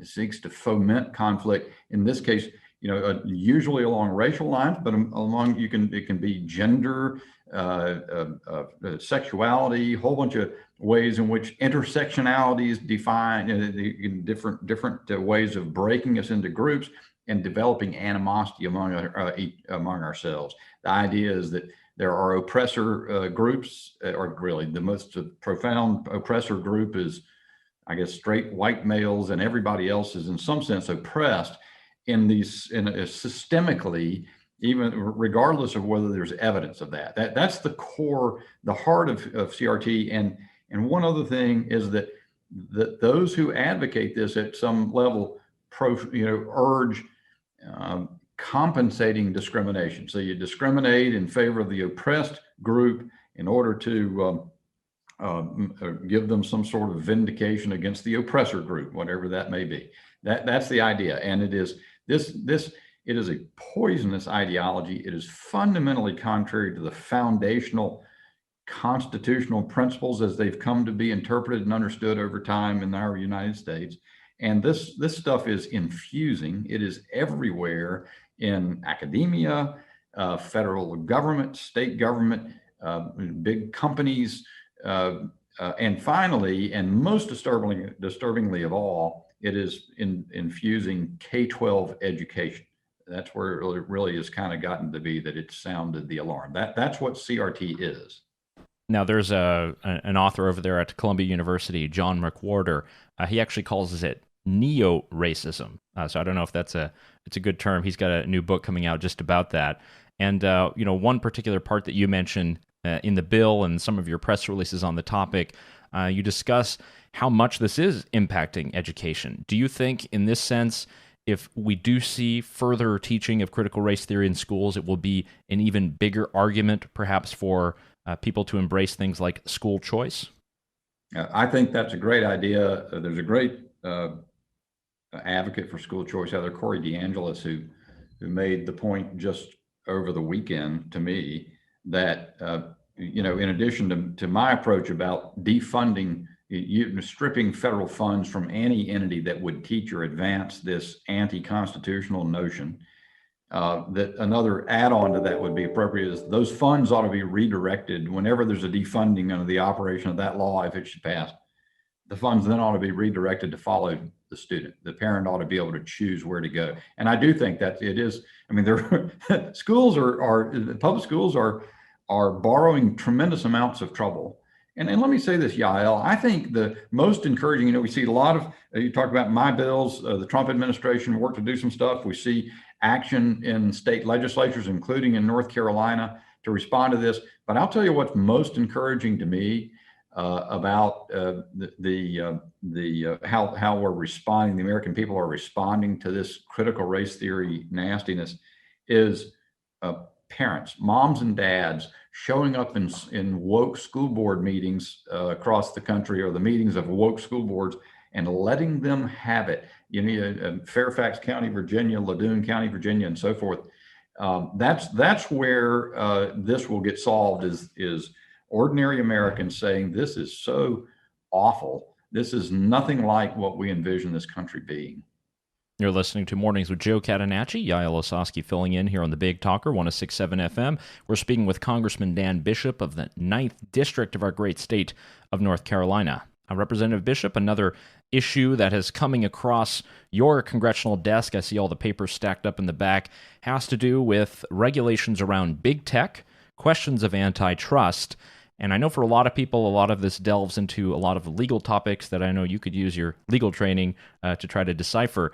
But for the average North Carolinian, what should they know about antitrust, about some of the bills that have been introduced up there in the House, and what a conservative approach is to deal with some of these companies? Well, Yael, I think there are two recent developments. The focusing on the antitrust. I'm on the antitrust law, just for those who are unfamiliar with the law, is the idea that American companies, when they get big enough, they have market power. They can't use market power to destroy competition. That's the lodestar, or the pole star of our economy, is open and free markets and competition to produce the best result for consumers. And we've recognized over a number of years and here in Congress that part of what big tech does, the Google, Facebook, Amazon, is that they, by their sheer market size and the number of things they're into, they're crimping competition. Now, what's interesting about this area in big tech is that to some degree, the left and the right are kind of find themselves in agreement, sort of. And that is to say, David Cicilline, the Democrat who runs the antitrust subcommittee on which I sit of the Judiciary Committee in the House, he has a slew, a fair number, about 5 or 6 different aspects of antitrust. They want to expand antitrust law in order to bring some control over big tech. But you got to be a little cautious there because their objectives are not the same as ours. They don't believe, for example, that big tech is censoring conservatives. They think that big tech is the route through which supposed conservative disinformation gets out into the public.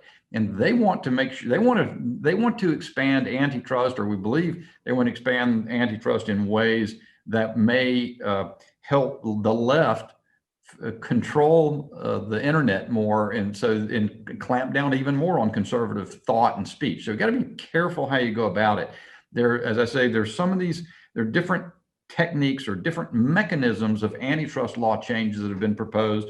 I'm evaluating all of them, and I may join one or more, but there's some Republicans who have joined all of the Democrats' bills, and we've got to proceed in a way that's cautious. But antitrust law, it does make sense in the basic notion that a lot of what we see with big tech biasing or trying to crush conservative thought and excise it from the public sphere is a phenomenon of their sheer size. The fact that you've got so much concentration in the hands of so few companies.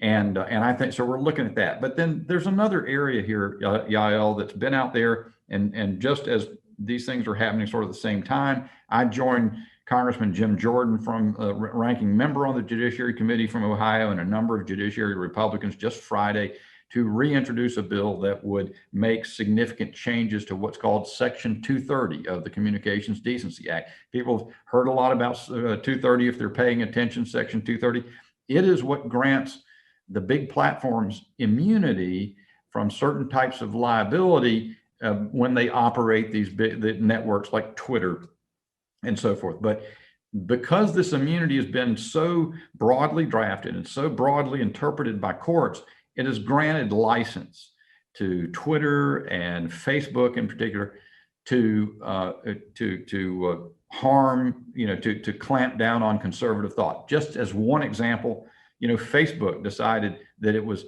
not going to let anybody put out the thought or the idea that the COVID-19 origin might have been a lab in Wuhan.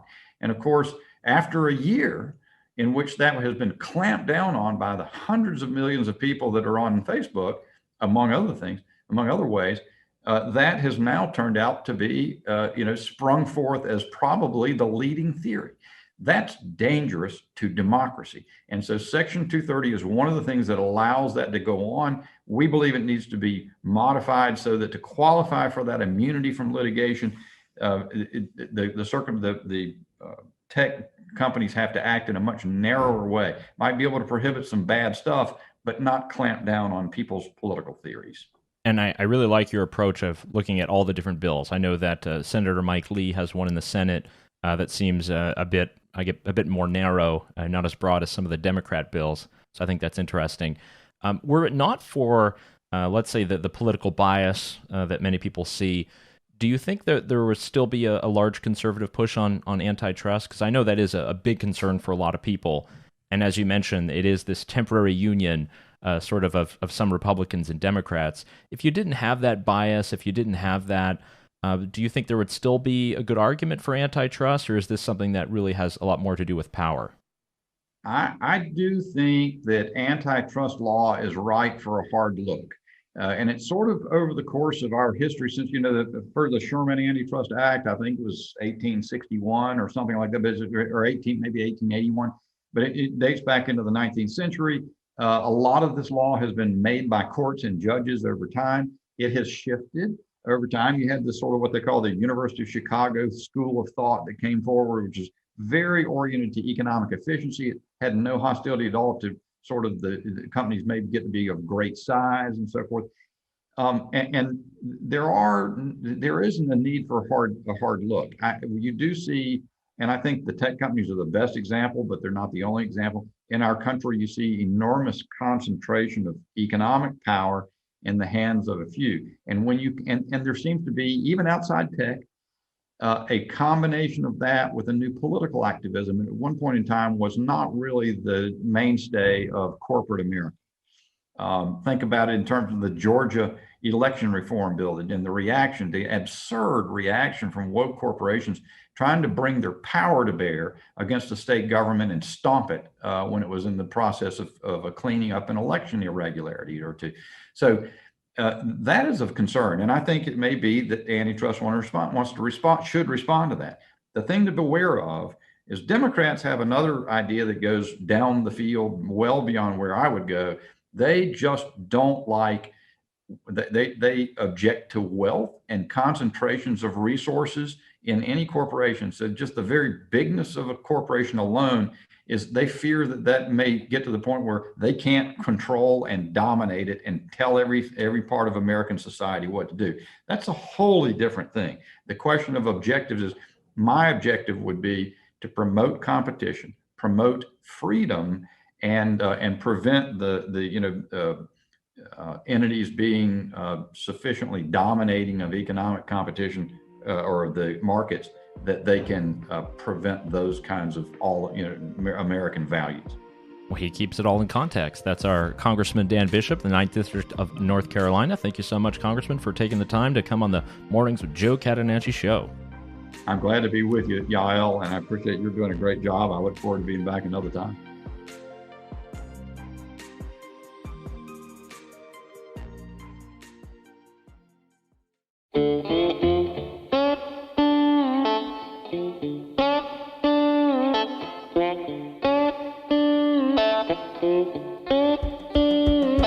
Well, life has nearly killed me, and my mind has put me on the edge. Life has nearly killed me, and my mind has put me on the edge. Though I can barely crawl, I've got to walk where these angels' feet are tread. Darkness nearly drowned me. Sunlight alone, don't it burn my eyes?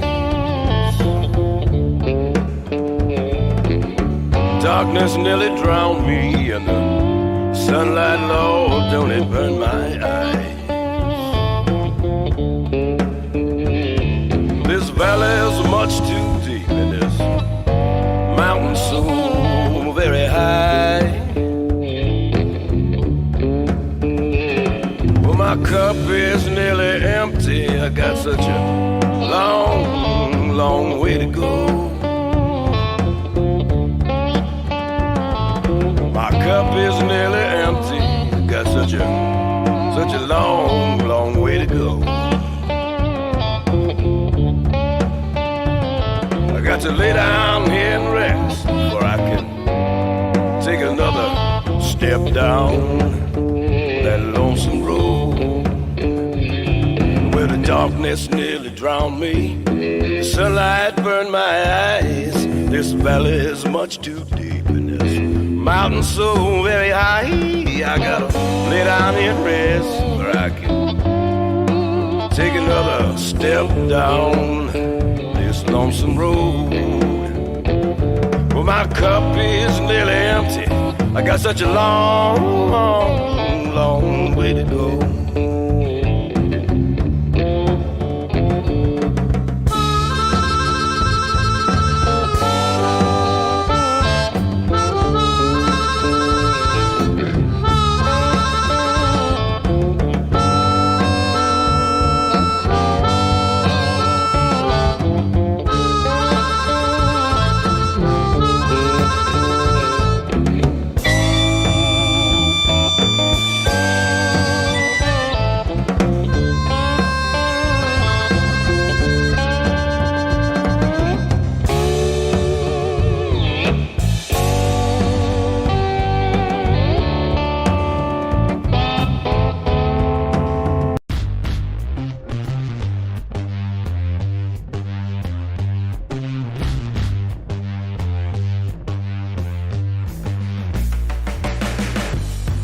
back on Mornings with Joe Catenacci. Filling in here, Yaël Ossowski. We're broadcasting on the Big Talker, 106.7 FM. For our next guest, she is no stranger to these airwaves. We're speaking with Ashley Baker. She's the Director of Policy at the Committee for Justice and a founder of the Alliance on Antitrust. Ashley, thanks so much for coming on the morning program. Thank you for having me. So we've had you on to give out your expertise on various bills, not just bills, but also confirmations. You're someone who follows the justice scene very closely. You follow what's happening with the courts, with lawsuits. And we wanted to get you on because we're hearing about all these new legislative actions that will come related to antitrust from the House. Wanted to get your take. Are these something that we should worry about, those of us who care about our freedoms online, or is this something that is just symbolic? Well, I think a little bit of both, actually. So there's a lot going on in antitrust right now. Obviously, it's in all branches of government, actually, in both the House and the Senate. More recently with the House, and just here recently, we had the introduction of 5 bills at once, which were all pretty much expected to come down at once. I know Representative Cicilline has told the media quite a bit that his strategy was to basically break up a larger proposal into lots of bills and try to ram it through. So he was pretty forthcoming about that. The thing is, the bills, a lot of them didn't really make much sense, and they imposed a much broader regulation than some of the other proposals out there. And some of the other proposals in the Senate, for example, by Senator Klobuchar, it's kind of a more wholesale package. And although I disagree with her proposal, it does get at foundational antitrust laws instead of handing all of the power to the bureaucracy and kind of putting a DMA type structure, Digital Markets Act, like what is in Europe, on our system. So those 5 bills, there was some overlap, but they regulated the way these businesses operate and what they're allowed to do, whether or not they can sell their own products on their own platform, and whether or not they can make acquisitions. And it pretty much bans any new acquisitions from large companies that it very cleverly carves out as a covered entity. Wow, that just seems like a lot of fun for lawyers in the future, so there'll definitely be a big there. I haven't taken the time to do so on the air, but do have to send you congratulations for appearing up there in Congress. You were there to give your own testimony. What was the hearing about, and what was that like, being able to testify? I gather someone like you, your phone must be quite busy. And Ashley, we should mention North Carolina native, originally from Gastonia, making us proud up there in D.C. Thank you. Yes, so that was back in March. It now seems like forever ago. And I testified in front of the Senate Judiciary Committee and Antitrust Subcommittee, and what was kind of this session's first big hearing in that committee to kick off some of the larger reform proposals, such as Chairwoman Klobuchar's her broader bill that she had introduced about a month beforehand. And the nature of the hearing is really kind of a broader overview of identifying any problems with current antitrust law and whether or not we should take a different approach more broadly. I see. Yeah. And I think that, this is something that I'm always trying to explain to people, because many of these cases seem very complicated. You throw the term antitrust. Most people haven't heard this apart from high school, a little bit from trust busting. Is this a sort of a new era of, I hate to say it, American capitalism, whereby every single move by a business player is going to be under scrutiny? Or do you think this is something that is solely reserved for tech companies, mostly coming out of Silicon Valley? Well, this isn't the first time this has happened historically. If you look back, there was a pro-antitrust craze, obviously dating back to the Sherman Act, then going forward in the 1950s, then the 1960s, and then again with Ralph Nader in the 1990s, early 2000s against Microsoft. Every so often this happens, and the target has not always necessarily been tech. It's been railroads or tobacco or others. But there has always been some sort of anti-big business or anti-banks, and the case more recently of the financial crisis. So I think you have that populist element. What you don't see as much is what is different is the two sides of the debate and how those who are on the Republican side want to achieve a completely different objective through using antitrust than those on the left who would like to use it to micromanage the entire economy. And that's bound to have very bad outcomes when you're working towards, two separate, completely different problems. Yeah, let's And talk none of them about are that. antitrust related. Let's talk about that for a second, because we're obviously on conservative radio, and I've battled out with our usual host, Joe Catenacci, on this topic and many others. Many on the right are upset with tech companies because of what they see as bias, whether it be in moderation, in the accounts, in political giving, and how they cover stories or how they censor various stories related to Hunter Biden or the election. But there seems to be this kind of wavering of what used to be, the free enterprise part of our political system. Usually that was the Republican Party, it was the conservative movement. But we have cracks in that. Is that something that we can attribute to Donald Trump? Is it that populism that you mentioned before? Or is it just a general hostility to many of these companies and their political values? Well, I've disagreed with colleagues on this as well, but I do think there absolutely is anti-conservative bias, and it's pretty pervasive by these companies. And I think it's pretty undisputable at this point that some of their actions have disproportionately affected conservatives almost every single time. However, I think antitrust is really the wrong tool to use for this. To be clear, I'm completely in favor of enforcing our current antitrust laws, but just because of an incident involving bias, it doesn't mean that we need to change the underlying legal standard. We just need to enforce it. And a lot of these problems lie outside of the realm of antitrust. And what the left wants to use the antitrust for is, every left-wing agenda item on the books, income inequality, racial equality, things that they're not able to accomplish necessarily legislatively. Antitrust is a really powerful tool to do those things. You're listening to Mornings with Joe Catenacci here on the Big Talker, 106.7 FM. Yaël Ossowski filling in for your beautiful Wednesday morning out here on the Wilmington coast. We're speaking with Ashley Baker. She's the Director of Policy at Committee for Justice and a founder of the Alliance on Antitrust. So another thing, Ashley, that is, sort of always popping up, especially when it comes to what is happening with the new administration, has to do with the makeup and the shaping of our court system. And I know a lot of people have discussed in the past what would happen to the number of Supreme Court justices. That was the conversation on court packing, which we heard a lot during the election and the beginning part of the Biden administration. Is court packing something that is still being viewed as legitimate? Are there still people there on Capitol Hill who are pushing it?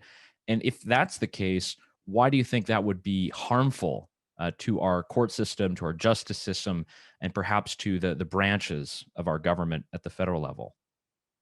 Sure. So the court packing debate is definitely alive and well. There are definitely left-leaning advocacy groups that have been pushing it for a while to expand the court by as many as 4 more justices, demand justice, or as I call them now, demand justices, and general justice a lot.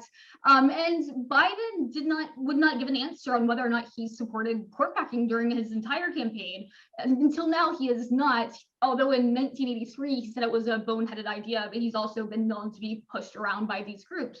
So he also established a commission on court reform that will evaluate public proposals and write a report, but they won't really make any actionable recommendations. The thing about the court packing debate, though, is the harm is done in making the argument. So making arguments to reform the Supreme Court, particularly by adding justices, is exactly what FDR did in 1937, and he did not have nearly enough congressional support to get by with that. But then you had the infamous decision in which the justice, switch in time that saved 9. It's a threat on the institution, and just that threat being present in the eyes of Democrats to achieve certain policy outcomes. And there was a cert grant in a case that is abortion related too. So that means that the pressure on the court is up. And one thing that you're often invited to comment on are a number of Supreme Court decisions or cases. Have there been any lately that perhaps have not gotten, full press coverage, things that we should either be wary of or things to celebrate I know there's the Supreme Court season that's happening, and I know there's probably a lot of decisions that are still coming. Is there anything that you're anticipating you think that the listeners would profit from hearing about? Yes, it's definitely Supreme Court season and antitrust season right now, both. So last week, the court decided a case, Van Buren, which dealt with cybercrimes. Essentially, it was kind of an overcriminalization issue in which it made routine access to certain types of data a criminal offense, and there was a definitely good opinion in that. To be an interesting breakdown of the court too. It wasn't 5-4 on normal party type lines either. So I thought that was interesting. And a lot of the opinions really come in the last 2 weeks or so of the term. Google versus Oracle is the big one that we were following, and when the ones in addition to Van Buren, we filed an amicus brief and we were quite disappointed in the outcome of that, actually, and in Justice Breyer's opinion, and giving the court power that it did not have to dictate copyright policy. Well, that's North Carolina's own Ashley Baker. She's the Director of Policy at the Committee for Justice and a founder of Alliance on Antitrust. You can follow her on Twitter @AndAshleySays. Ashley, thanks so much for coming on the program this morning. Thanks for having me. All right, guys, we'll be right back after these messages. Stay tuned. Big Talker. I'm K.O. Davis from K.O.'s Coast to Coast Tree, and I want to be your tree man. When your trees need cut, 2 letters to know. One is a K, the other is an O-K-O. Tree man. Proper trimming is the most important thing that you can do, so don't just hire anybody to do it. You need someone that knows what they're doing. K.O. Call the professionals at K.O.'s Coast to Coast Tree and visit KOTrees.com. Hey everyone, Ben Hawkins here with Cross Country Mortgage. Rates are still at historic lows, and there has never been a better time to purchase your dream home or refinance your existing. With over 300 loan products including conventional, FHA, VA, USDA, renovation, and jumbo, we are certain we have the right loan product for you and your family. Call me today to be pre-qualified to make the offer on your next dream home. 910-352-3373 or visit my website at lendwithben.com.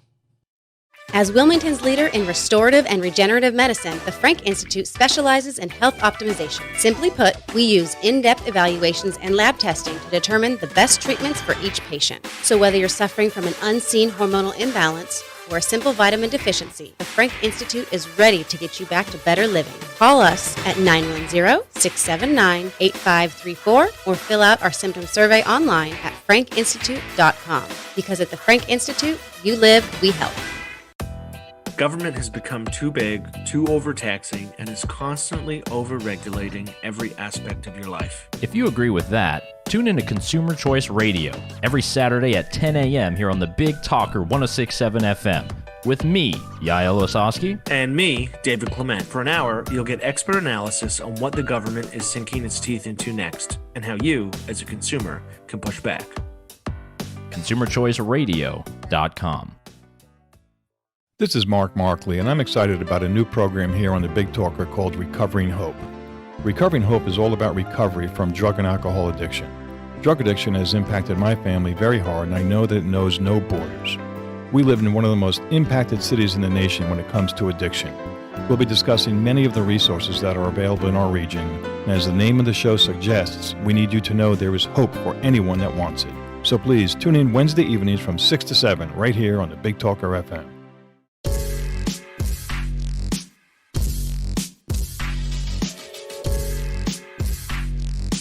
And we're back here on Mornings with Joe Catenacci, broadcasting on Wilmington's Big Talker 106.7 FM in Wilmington, North Carolina. I hope you guys enjoyed the hour. Had some great conversations there with U.S. Representative Congressman Dan Bishop out of North Carolina's 9th District and Ashley Baker of the Committee for Justice.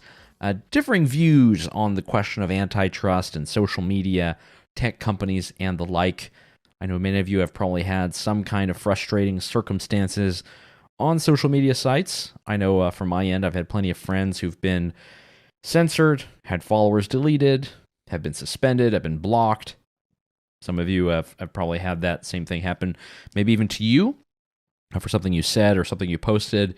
I mean, hell, if we even go back to the segment that we had in the first hour talking about the lab leak hypothesis, COVID-19 and the Chinese Communist Party, had you talked about that on any other program, particularly on social media, that would have gotten you banned just a couple of months ago. I think that just goes to show how things change and how things evolve, specifically when it comes to the truth and to scientific inquiry. And science, as we know, is not an institution, it's not a person, it's not something that's either green or red. It is a process. It's an inquiry. It's a questioning number of steps. It's testing and trying to disprove, and there are always going to be multiple theories. There are so many theories out there that are constantly being tested by science, and nothing is just the capital T truth when it comes to science. There's so many other things that we're trying to figure out, trying to understand, that people are researching from different angles. And that's what makes trying to figure out what the truth is and moderate that truth on social platforms so difficult. And I think if you wanted to know a bit more about what I think, when it comes to what Representative Bishop was saying, he was talking about, yes, these are large companies. Yes, they are behemoths. Perhaps they are the number one service or site people use for email or social networking or photos or whatever it might be. And that seems to be the fear of many Democrats and progressive activists. They generally don't like large companies. They generally don't like companies at all, particularly those that are innovative and working in new spaces, and particularly if they believe that they are the ones responsible for getting Donald Trump elected in 2016. I don't necessarily buy that one. People vote, not machines, not bots. People go out and vote and pull levers. And if you think people are too dumb to come up with their own political conclusions and vote based on that, I just don't think that's a very gracious way of approaching political topics. Obviously, there are people who are probably wrong, but they're never coming at it with bad intentions. Maybe they just haven't read the same things that you have. Maybe they're not as critical or skeptical of something that might be in the news. And maybe they just have a different understanding of the way that things work. I think that's why being on this program and being on the local shows is so helpful, because we do all come from different backgrounds. We all have different educations, different understandings, and really different technical knowledge.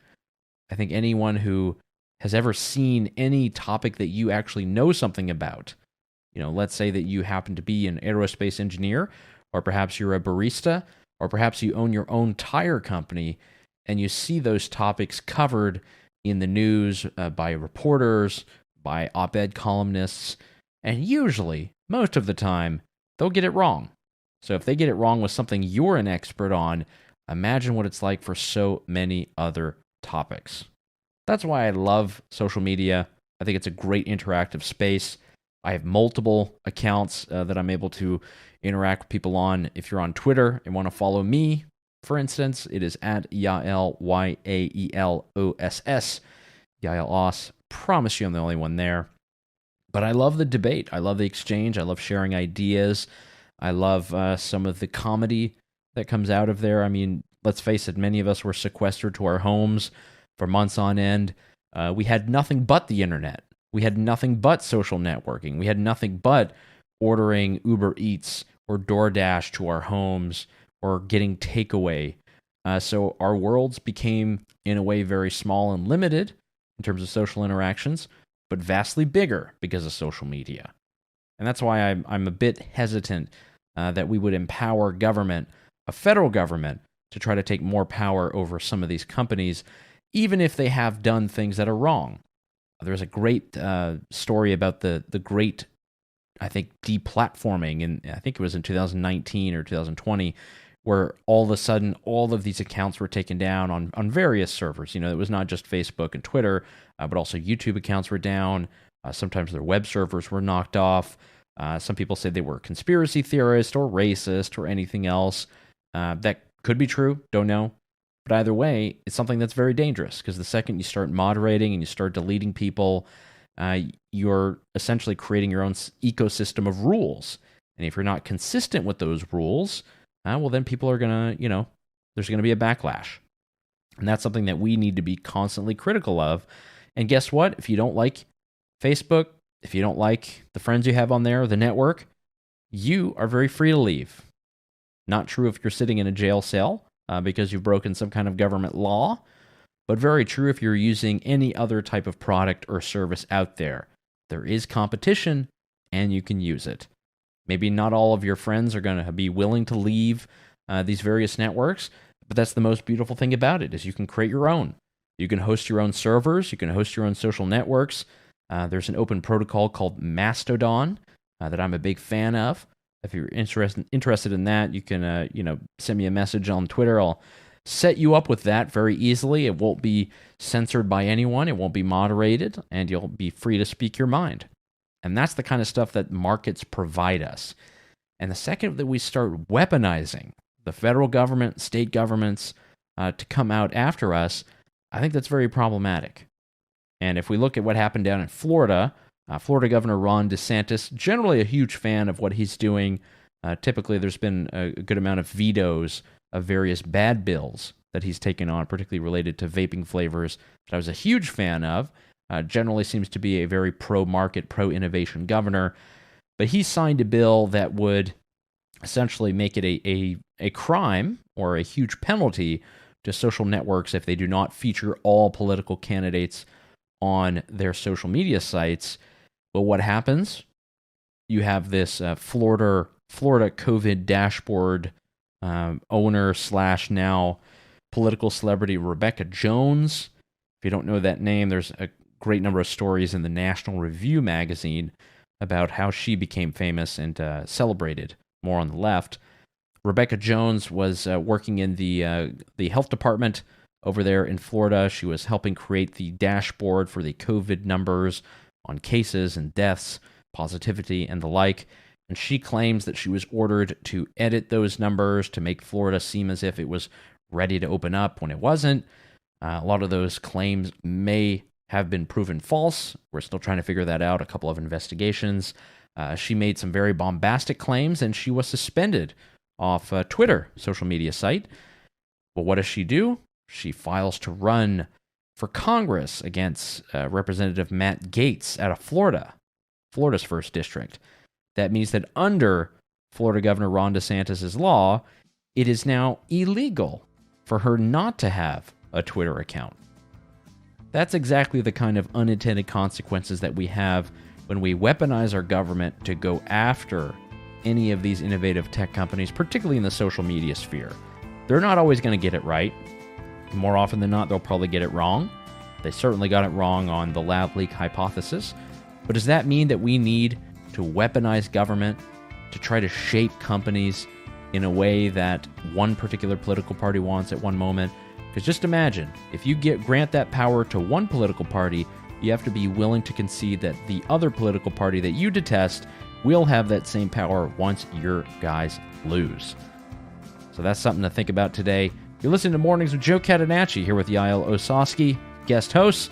Keep listening to The Big Talker. We'll be right back after this.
want to take 2 seconds to say thank you, Joe, because this kind of work is yeoman's work, and it's needed in this country. You're 100% right, Joe, and thank you for doing God's work and being out there and keeping the message and the information flowing.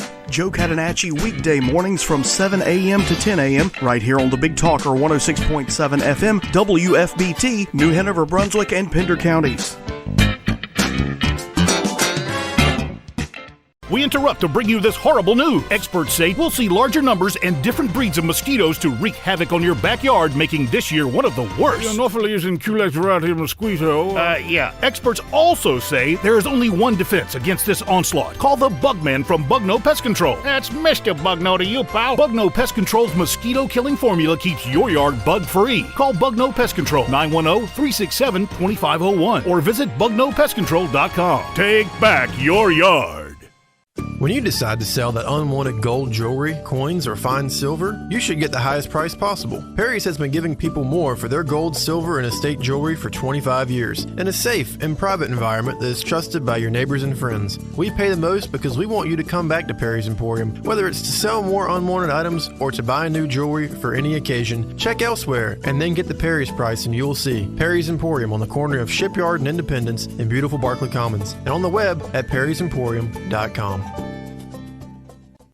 With a customer referral rating of 96%, Two Men in a Truck Wilmington has proven time and time again they are the top local choice when it comes to all of your moving needs. Offering a wide range of professional moving services, including local and long-distance moving, business relocations, both full or partial packing services and storage, Two Men in a Truck is dedicated to exceed customer expectations and reliability, quality of service, and care. To start your quote, log on to twomeninatruck.com or call 910-210-0224.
Hey, good morning there, Wilmington.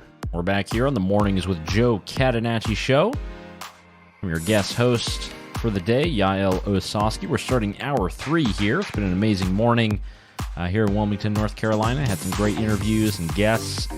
good conversations. We're trying to hit upon, the things that really matter, the things that impact you, making sure that you, whether you're in Brunswick County, New Hanover County, the Cape Fear region, across North Carolina, or those listening around the world, able to get your latest fix and news, good conversation, debate, and topics. So it's again been quite an honor to be here in Joe's stead. I know Joe provides great entertainment throughout the week, has great guests on, even corralled a few of them to come on the program. A couple of them said no. I had some other, appointments they had to make up, or some other interviews they probably had to do. But overall, it's been fun to be here on the Big Talker.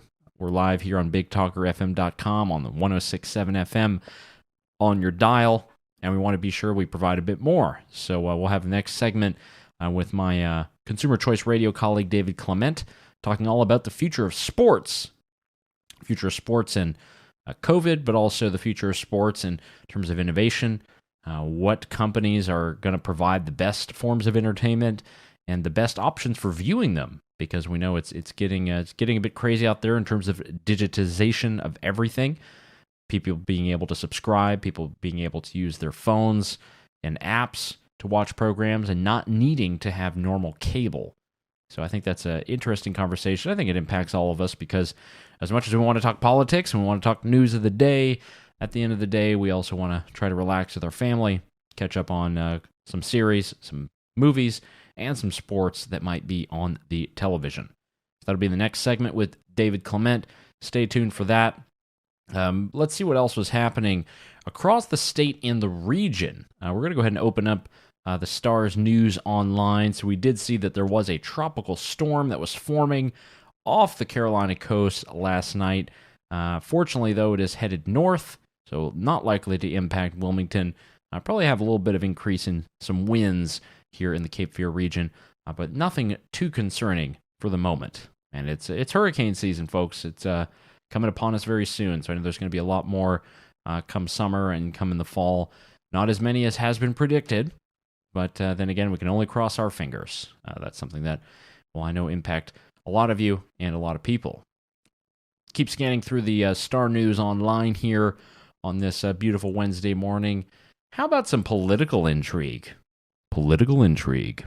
Let's talk about this. This is happening with North Carolina's Senate race. This is the U.S. Senate race. We have Richard Burr, who's been a senator for a good while. I think since I was in high school. He is leaving his post. He is said sayonara to the role. He will not be seeking re-election, and in his stead come a whole horde of candidates. We had Lara Trump, who I believe is former President Donald Trump's daughter-in-law, who is from the Wilmington area. She was rumored to be a candidate, turned it down, and now we've got a good old-fashioned mud wrestling match to figure out who is going to win the GOP Senate primary. There's a couple of people who are up for contention. Obviously, the one that people are looking at now because of former President Trump's endorsement is, we're going to have Ted Budd. He is a representative from North Carolina. He's been on the Big Talker FM with Joe a few times, and they've been able to talk about his ideas. So he is Trump's endorsement, but then again, doesn't end there. Representative Mark Walker, who I know has also been on this program, he's been going up and down the state looking for supporters in the conservative movement amongst Republicans, and he's pretty convinced that he can actually sway the Trump camp over to his side. And if you want to hear the dirtiness of this, let's open up the Star News article here. Senate candidate Walker, this is the headline, Trump endorsement of opponent in GOP primary was orchestrated. Despite Trump's endorsement of Ted Budd in the GOP Senate primary in North Carolina, Mark Walker thinks he can gain support. So this is a story telling us not just about how Senate candidate Mark Walker is making the rounds, as we mentioned, to various GOP luncheons, but also making the case that it's perhaps Mark Meadows, former chief of staff, and actually was the congressman down where our former guest there, Dan Bishop, is now the congressman in the 9th District. And the idea is that he believes, this is Mark Walker believes, that actually the endorsement for the opponent, Ted Budd, came because of trickery, good old-fashioned political trickery, by none other than Mark Meadows. Now, he points in this article, from what we're seeing, that it all has to do with the endorsement in the race with Madison Cawthorn, himself a bit of a firebrand who likes to sell a lot of T-shirts. So he's a fairly young fella. I think he just turned about 25. I might be wrong. He might be about 26 by now. So he actually beat, I believe the woman's name was Linda Bennett. This is over there in Haywood County, western part of the state, the 11th district seat. And there, the big deal is that Mark Meadows' wife had a friend. Her name was Linda Bennett. She was also running, and the idea is that Mark Meadows had convinced Trump to endorse her. In the end, she did not win. It was Madison Cawthorn. And what we have in this situation is you have Mark Walker, he endorsed Madison Cawthorn, who eventually won. And what he's claiming, and this is the claim, this is the dirty political snickery here that's happening. He claims that because he did not endorse the friend of Meadows' wife, essentially Meadows engineered that Trump would not endorse him when it comes to the North Carolina Senate race. I hope that's not how politics works, because it sounds pretty boring. And I think there's a lot more excitement that's happening on our televisions at 8 to 9 p.m. Bit of dirty snookery going on here. There's a lot of people who call into this program and who listen who might still be great fans of former President Trump, who listen to a lot of what he says. But, you cannot deny that apparently his endorsement still carries a lot of weight. And I would hope that for the Senate election that we're going to have here in North Carolina, we could focus on issues. We could talk about the future. We could talk about ways that North Carolina is growing, how our populations are getting much bigger, how we're having so much innovation, so much investment, better companies, the growing triangle area, the growing coast, the mountains continuing to explode, and not have to deal with the Trump administration's past. But perhaps that's not the case. Maybe I'm wrong here. The Trump effect is real. I think there's been a lot of people who follow what Trump has been saying, particularly when it comes to these types of endorsements. Who knows, really, though, with this level of local race? I mean, these are fairly well-known representatives across the state. Who knows if Trump will actually have that influence that many others claim that he does have? But Trump did show up there earlier this month on June 5th. He was there at the annual convention of the North Carolina GOP up there in Greenville, and he talked about supporting Budd as the candidate of choice for the Trump coalition. And, this is going to continue on. Again, this is it's the strange Trump effect continuing to have its dirty thumb on the scale in local politics, North Carolina politics, whatever it might be. So very interesting story coming out of this. Who knows if it was orchestrated or not? Definitely, I know that there's a lot of people listening who probably have some insight or some thoughts on that. The influence of Donald Trump in the modern GOP is an interesting one. I know it will carry a lot of weight for a lot of people. I know that it's going to continuously be debated, and there'll be a lot more to cover on that. And probably many of them will come to Joe's program. So continue listening to Mornings with Joe Catenacci here. I know he's going to have some great insight, some great guests over the course of the next couple of months. And I think that's really going to make this very interesting. The U.S. Senate race is going to be big. Hopefully we can get some of those great ads that you guys love on radio from some of these political candidates trying to snipe at each other from far away. It's going to be an interesting race. I don't think there's right now, it's kind of a toss-up between Republicans and Democrats, as you guys know. North Carolina in that weird situation with a Democrat governor and a Republican majority House and Senate. We don't really know what's going to happen for the U.S. Senate race. And it all depends on who's in office at the moment. Joe Biden is there. Usually, there tends to be in these midterm elections a kind of sway away from the party in power, meaning the Democrats there on the national stage. So there could be a tilt towards the Republicans, and this endorsement in the primary could be a big deal. But we'll wait to see about that. That's some heavy political snookery this morning on the program. But we're going to go a bit lighter. For the next segment, we'll be speaking with David Clement. David is my co-host on Consumer Choice Radio, which airs Saturdays at 10 a.m. Eastern here on The Big Talker. We're going to talk everything related to sports, the future of sports when it comes to pandemics, the various differences between cities that have had full arenas, full stadiums of sports fans, and others that still have no fans at all. It's going to be a great conversation with David. Stick around for that. Keep listening here to Mornings with Joe Catenacci. I'm your fill-in host, Yaël Ossowski. We'll be right back after this. I'm K.O. Davis from K.O.'s Coast to Coast Tree, and I want to be your tree man. When your trees need cut, 2 letters to know. One is a K, the other is an O-K-O. Tree man. Proper trimming is the most important thing that you can do, so don't just hire anybody to do it. You need someone that knows what they're doing. K.O. Call the professionals at K.O.'s Coast to Coast Tree and visit KOTrees.com.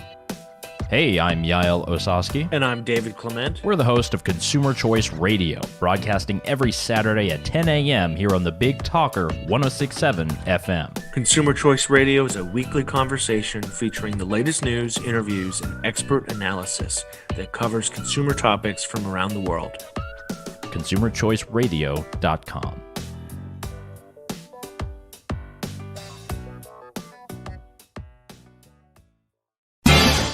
I want to take 2 seconds to say thank you, Joe, because this kind of work is yeoman's work, and it's needed in this country. You're 100% right, Joe, and thank you for doing God's work and being out there and keeping the message and the information flowing.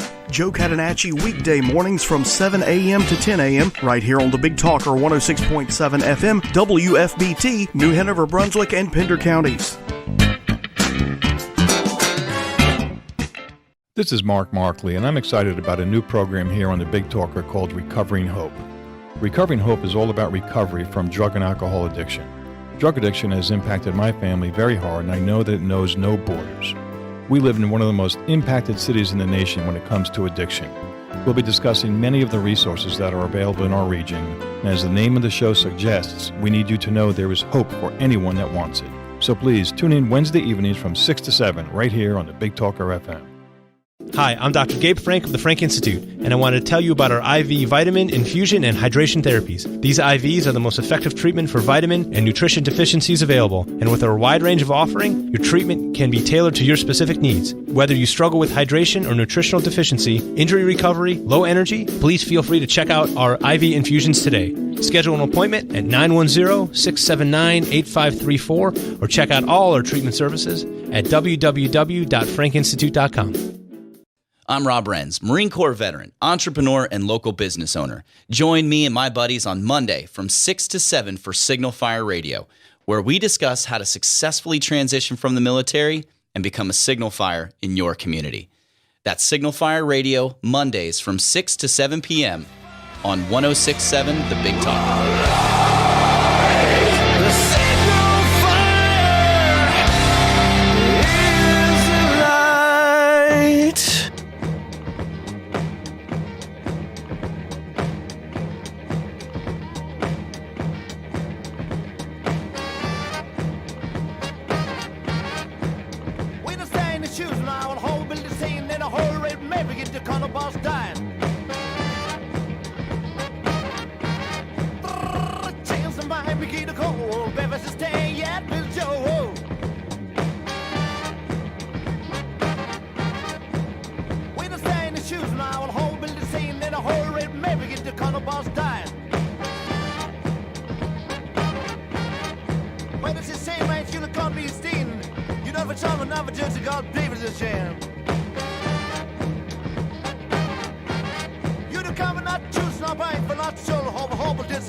And we're back on Mornings with Joe Catenacci here on the Big Talker, 106.7 FM out of Wilmington, North Carolina. I hope everyone is having a great morning.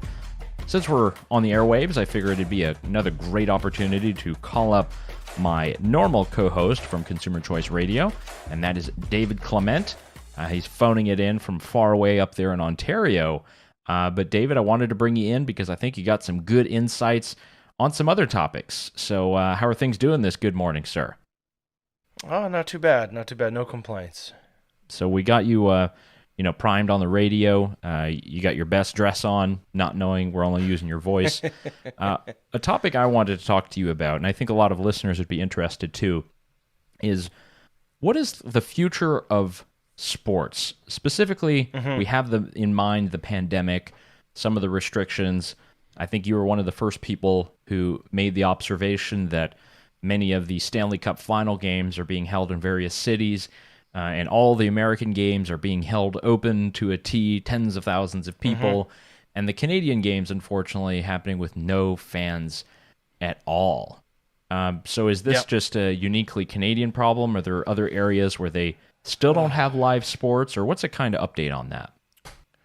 Yeah, I mean, it is weird because Montreal is playing Vegas in the conference finals in the Stanley Cup playoffs, and Game 1 was in Vegas in front of 20,000 fans, full, jammed, capacity crowd. It's actually a particularly good place to watch an NHL game, and when they go back to Montreal for games 3 and 4, I think at the most they're going to have maybe 2,500 fully vaccinated healthcare workers.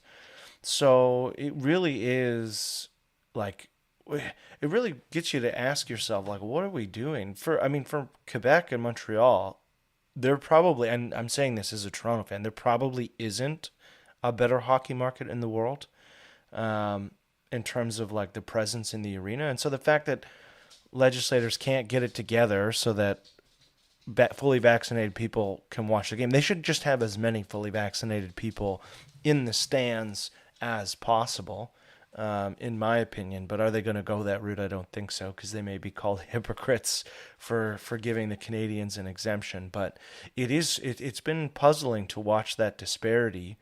The Blue Jays are another example, a team that's not even playing in Canada because they don't have the exemption to cross the border. So it is a Canadian problem. It's not unique. We're seeing some of these issues with Euro 2020 as well, because that has kicked off, and it's being played in various cities across Europe, and so you're seeing some different rules here and there. But generally speaking, the crowds I've seen, whether it be in Hungary or Germany, are traditionally more than what you would have at a Canadian NHL game. So it's a disservice to fans, because you can certainly do it safely. Obviously, Vegas has figured it out, and other stadiums have figured it out. So hopefully we can get our act in order, because, it is a huge part of any sport, that live experience. And when you lose that, you lose it. Whether you're watching on TV or not, you lose that feeling, that atmosphere. The players lose that feeling. In many instances, a lot of these teams played much of the season in front of nobody, which would be quite strange for a professional athlete who's used to the exact opposite. So, it sucks. But hopefully this is near the end of restrictions on pro sporting events, because I'm super excited to get back to whether it be an MLB game, an NHL game, and I'm sure a lot of listeners, if they haven't already been in North Carolina to any professional college sports, they're probably itching to get back to it as well. Yeah, I know we had the Indianapolis 500 in April. I think it was 130,000 people in attendance. It was one of the largest sort of sporting events that we've had so far in the last year. It seems for the NCAA games, college basketball, huge religion, I would say, in the state of North Carolina. That was mostly restricted. I think it was about 30% capacity in most places, and they tried to do as much spacing. We do hear that the Carolina Panthers football team are at full capacity once they open up and later this year, so that'll be very good. I believe the first match is in August, so it's coming up a bit quicker than others might think. Baseball been opening up. I mean, all of this has been very interesting to see because then, we thought 2 years ago the intersection between politics and sports was bad, but then we got the governors in there and the premiers that were actually determining how many fans could show up and what they were allowed to do. Another question that I have, David, about this, because you follow sports a bit more than I do. I'm fairly limited to just our great NASCAR events, some of the greatest, obviously, in the country. But I want to know, you're someone who looks at consumer trends. You understand how people consume sports. Are we seeing a general trend of people perhaps using different methods? Are a lot of people streaming? Are they paying a lot of money to have these kind of standalone streaming packages like, I don't know, NFL Network, NBA Network? Are people normally getting it just through on-the-air broadcast? Are we seeing the personalization of kind of sports streaming the same way we have with everything else? I think it's slowly going that route. So the NHL's new partnership with ESPN will actually include integration into their app. But what I can say is the biggest hurdle to all of this have been the silly blackout restrictions based on where you regionally are. And that's really why I guess you could call them illegal streams are so popular for major sporting events, not just pay-per-view events, like regular games, because you'll have things where I want to watch the Leafs in San Jose or whatever, but Ottawa is also playing tonight. And so one of those markets trumps the other, and then my cable provider, even if I'm using their app, will block me out of the ability of watching the Toronto game based on how the rights work. And so I'm hoping that the NHL's new deal will try and sidestep a lot of those restrictions, where ESPN will just cover, like, all of the games that they cover will be included in their app. That would be the goal. Because people just want it to be more accessible. I know some of the major providers here for NHL hockey have integrated it into their online services, and so like if you're accessing it and you sign in, let's say you have cable, and you sign in on your tablet or your phone, you can watch some of the games so long as it's in market. So it is going that direction. It's not nearly as quick as you would like. Because ultimately, I would love to be able to just scroll through. It's a Saturday afternoon. There are 15 games on in the NHL. I want to watch the Hurricanes host the Florida Panthers. Well, I'm probably not going to be able to watch that game unless I do so illegally. But it would be great for growing the game. It would be great for growing the fan base. And I actually think it would be great for continuing to integrate the betting portion of what the NHL in one instance is embracing. So if you can combine those two and merge them, you can create just a much more friendly user experience that just builds your existing base, because it makes it more accessible for them, but then it allows for you to reach new people, because I'm using the NHL as an example because hockey is my preferred sport. It just allows you to grow the game and grow your viewership and your audience and all of that, which is important in today's market, because you have so many top professional sports leagues. You have the Big Four, but then you also have other sports like NASCAR, right, or F1 or tennis, like all of these other things competing for people's time. And so you have to make that as accessible as possible. You're listening to Mornings with Joe Catenacci here on the Big Talker, 106.7 FM. Yaël Ossowski filling in. We're speaking with David Clement, North American Affairs Manager at the Consumer Choice Center, and a co-host, along with myself, of Consumer Choice Radio Saturdays at 10. David, you mentioned a couple things in there that were really interesting to me. So here in the last 2 minutes, number one is about gambling and betting. You kind of mentioned that. I think here in North Carolina, we have one state representative who's all in, Representative Jason Sain. We actually invited him to come on the program, but did not accept our invitation. So we'll do a little bit of shaming there. But he wants to make sports betting completely legal in North Carolina. We've seen a number of other states, Michigan and New York, that do allow it, various aspects. Florida is discussing it. And then, you have all of this going on. People are trying to bet on these games. They're gamifying various parts of it that don't have to do just with the score. It's about the various statistics. I mean, if this were to be legalized, sports gambling, what would this mean for sports? Could this mean that, it wouldn't just be about the enjoyment of the game, but it would actually be, an interesting economic experiment where we can bet on the outcome of, UNC versus Duke or NC State versus whatever other team? Yeah, I mean, it really does change the fan experience. I mean, one anecdote is I was at a Blue Jays game with a buddy of mine pre-COVID, and so first off, it's not really a question of whether or not people will gamble or bet on these sporting events, because they already do. The kind of gray market for this is a multi-billion dollar industry, so people already do this. And my friend happened to have one of those apps and was able to bet on like the outcome of an at-bat, being like, oh, I think Justin Smoke's going to hit a double here, and I'm going to put 5 cents on it, and it'll pay out $8 if he does.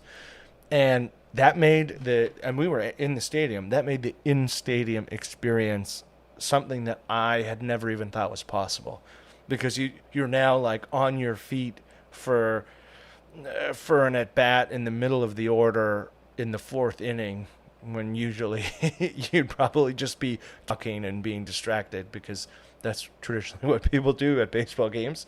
So yeah, it just made the experience incredible. And so if you could multiply that and expand it, and obviously do so responsibly, why not? You pivot people away from these gray market apps, which can they can be great and they can be terrible, to a regulated product that has some assurances, and then therefore people are a little safer in what they're doing. We're talking all things sports, being a fan, and innovations, and we're doing that with David Clement. David, I don't talk to you enough during the week, so it's great to talk to you here on the Mornings of Joe Catenacci show. We'll talk to you later this week on Consumer Choice Radio. Fantastic. All right, talk then. That is David Clement. He is my co-host of Consumer Choice Radio, which broadcasts here on the Big Talker Saturdays at 10 a.m. Eastern. And you guys wouldn't know it by listening to David here on the radio, but he's quite the media star up there in his native Canada. I guess our native Canada, if that makes sense. He is typically featured on all the mainstream TV broadcasts. He's been published in all the main newspapers. He's very much a part of the ongoing debate and a lot of the things that are happening up there in Canada. So it's always great to get his insight on all topics across North America. Still very relevant for our North Carolina audience here in Wilmington, North Carolina.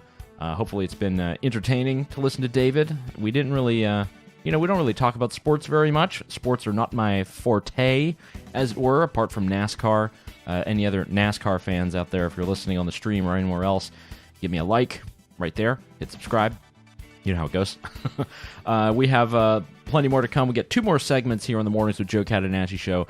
Been a great morning. Been able to listen in to some great guests, ask some great questions. Thank you guys for listening. Again, my name is Yaël Ossowski, filling in on the Mornings with Joe Catenacci show. You've got a whole host of guest hosts this week, so do tune in tomorrow. Andrew Donaldson will be taking the mic. He'll be doing a good amount in Lend with Ben. If you guys know him, he'll be on the program on Friday. So much to come from Big Talker. Stay tuned. I'll be right back after this. When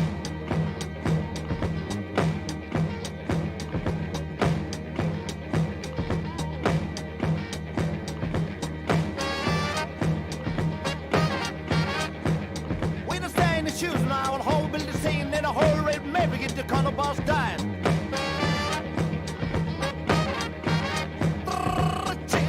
Begin to call, baby, stay yet with Joe.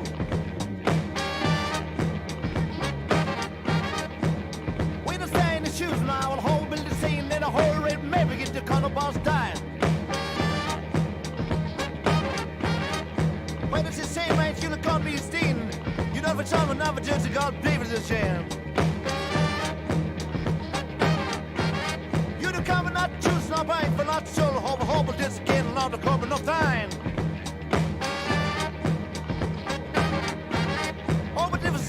Like the shoes ago, my man. You've been tossed to the mountains called the Radio Girls. Oh, Sunday. Aye, aye,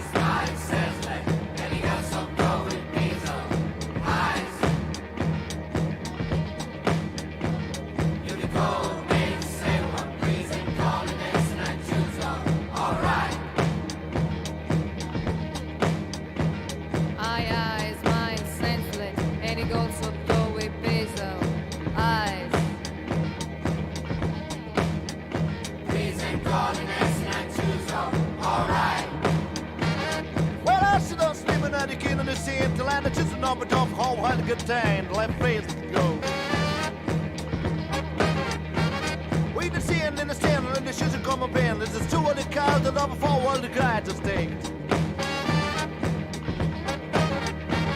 I my chance, let ain't a hill still throw it breeze on. You the call and made us say one piece, it called and they see I do some alright. You know, you not feel as you can on them and don't. That's baby that I shall have taken you.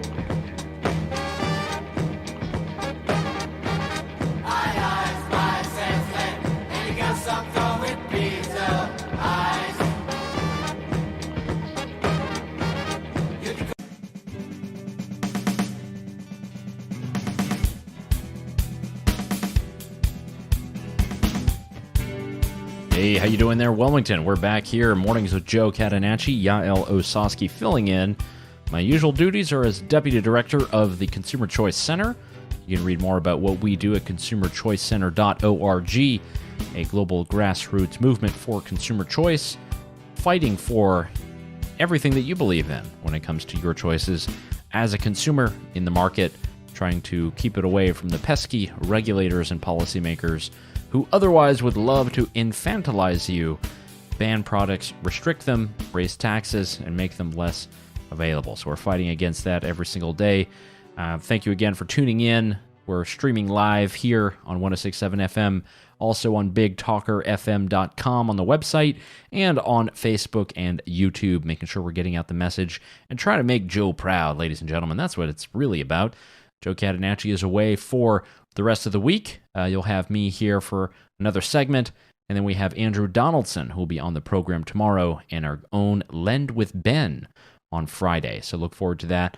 Great conversations, good debates, and overall very smart, intelligent people. So if you're listening to this now, you're listening to smart, intelligent talk radio. A pleasure to have you on. That's what Joe provides. That's what the Big Talker provides. So you guys keep tuning in, following the Facebook page, and let's keep the conversation going. So one thing we discussed with Representative Dan Bishop, congressman from North Carolina's 9th District, is a little bit about critical race theory. Critical race theory has basically come up in the news in probably the last 6 months. It seems with growing influence on university campuses of various critical studies coming from the Michel Foucault School, the Frankfurt School, many others to go through here. We've had an entire new station of analysis that has gone through our universities and is impacting young people's lives. This is a lot of things that are being embraced, not just in universities, but also many corporations now. There are now trainings that happen on critical race theories, race relations, anti-racism. This is happening up and down our country. And I know there's a lot of people who have big reactions to this, many negative, some positive, and something that Representative Dan Bishop, not a fan of. He's actually introduced a bill, as we mentioned, to do away with all federal funding and support for any institution that provides any kind of critical race theory workshops, segments, or what have you.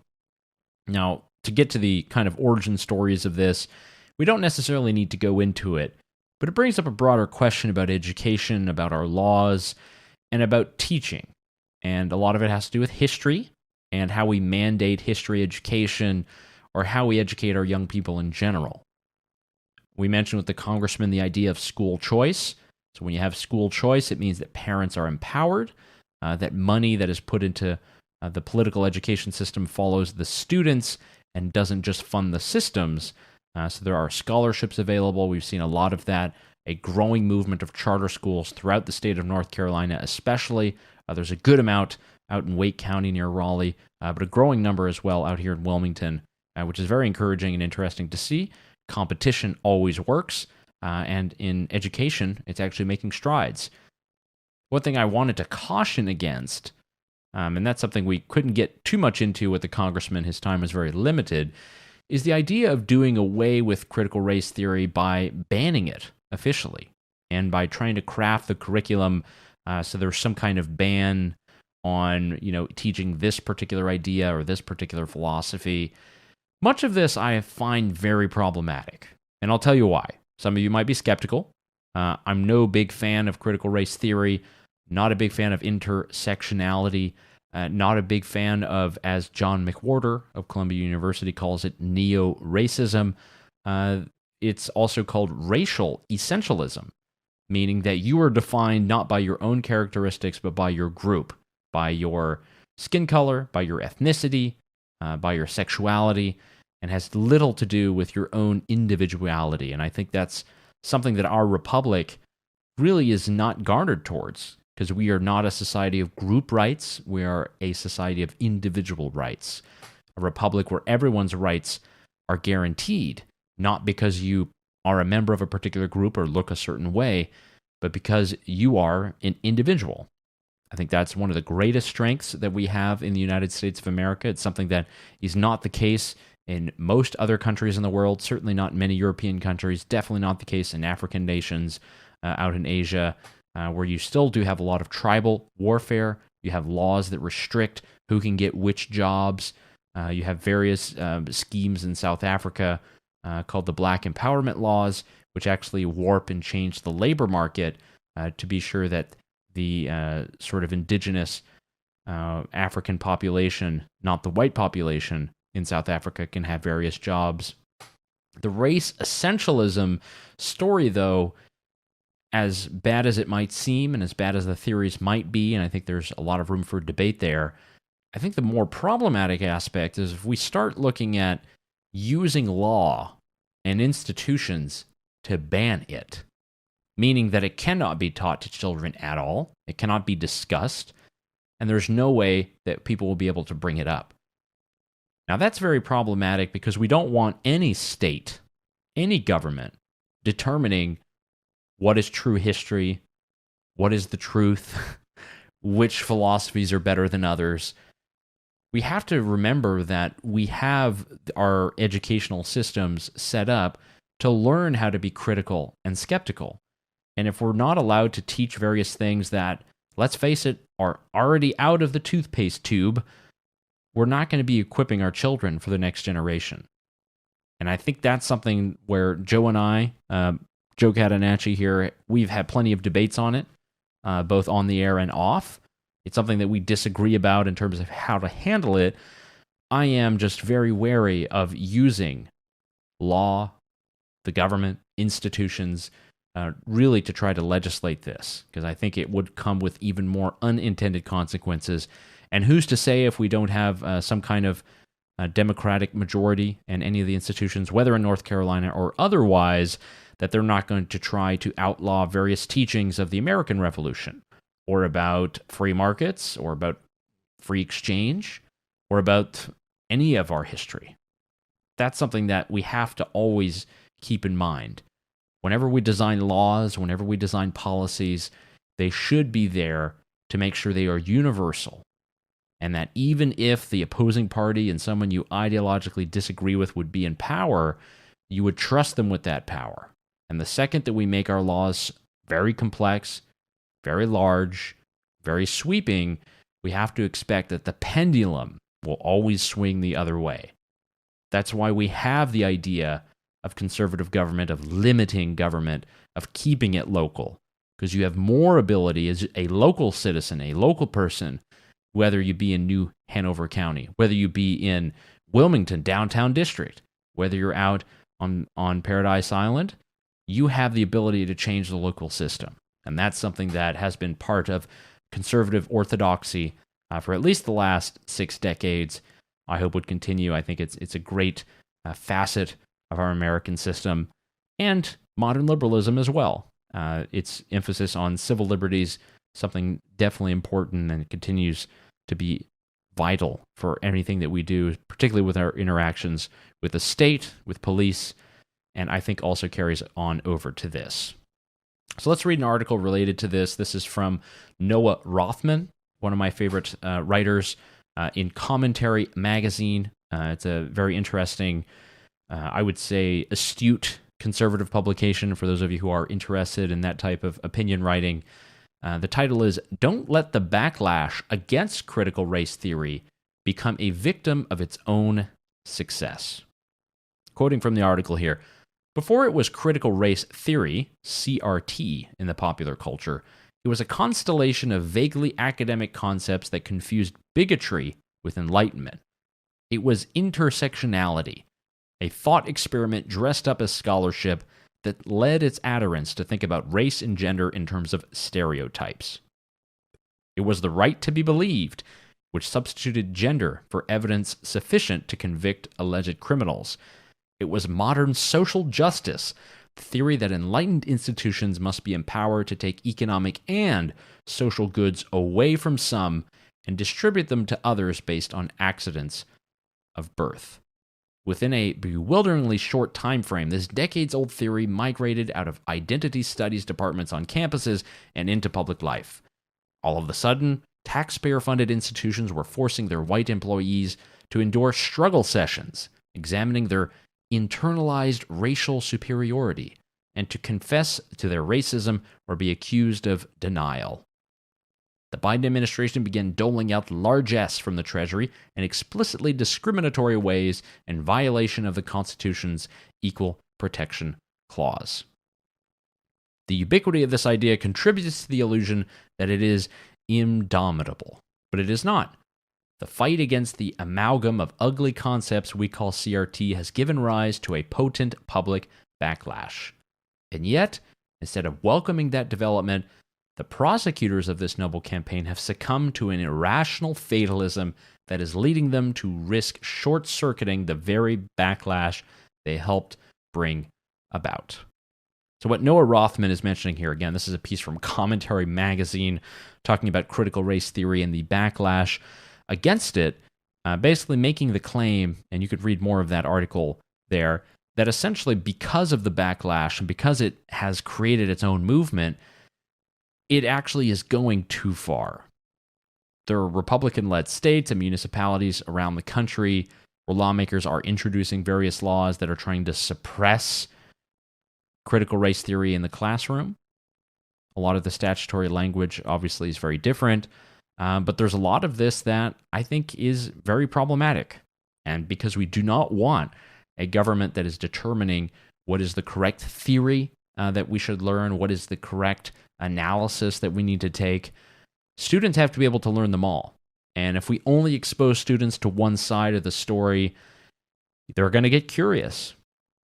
They're going to get curious and they're going to try to understand why things are banned. There's a reason why many people, especially in North Carolina, if you went to school here, you had an entire segment on banned books growing up. There are books that were banned throughout the 1950s, 60s, and 70s that today we read with pleasure. And the reason they were banned had really nothing to do with the content, more to do with the political circumstance in which they were either published or became famous. And I think that's what we really need to take from this, is that these ideas might be very offensive to you, and no doubt they are to me and many other people. But if we use the force of the state, of government, of our local institutions to try to suppress them, to try to delete them, to try to make them in their own way indomitable away from the public narrative, that is not going to just make it go away. It's always going to be present. Universities are still churning out tons of books on things related to critical race theory. There's still plenty of scholars who are able to get on mainstream cable news. They're still printed in newspapers around the country. The ideas will not go away. The better way to examine this is to try to empower students and young people to be able to engage with those ideas and criticize them where necessary. It's an important point that we can't let on because, again, the force of government that you take on in your legislators and your ideology in the moment, you have to expect that the pendulum will swing the other way and will somehow impact your life if the other guys who oppose your line of thinking take charge. We'll have plenty more to come here. We got our last segment coming up on Mornings with Joe Catenacci. I'm Yaël Ossowski, filling in for Joe. Keep listening to the Big Talker 106.7 FM. We'll be right back after this. Folks, we all know ongoing road construction and traffic can weigh heavy on your vehicle. Since 2006, O'Leary's Automotive Repair has provided comprehensive repair services at affordable prices to get you back on the road in no time. Their ASE certified technicians will help you find a cost-effective repair and maintenance alternatives. O'Leary's has multiple locations in the area in Hampstead, Leland, the Myrtle Grove area, Ogden, and Wrightsboro. O'Leary's Automotive Repair, a trusted, locally owned business since 2006. I'm Rob Renz, Marine Corps veteran, entrepreneur, and local business owner. Join me and my buddies on Monday from 6 to 7 for Signal Fire Radio, where we discuss how to successfully transition from the military and become a signal fire in your community. That's Signal Fire Radio, Mondays from 6 to 7 p.m. on 106.7 The Big Talk.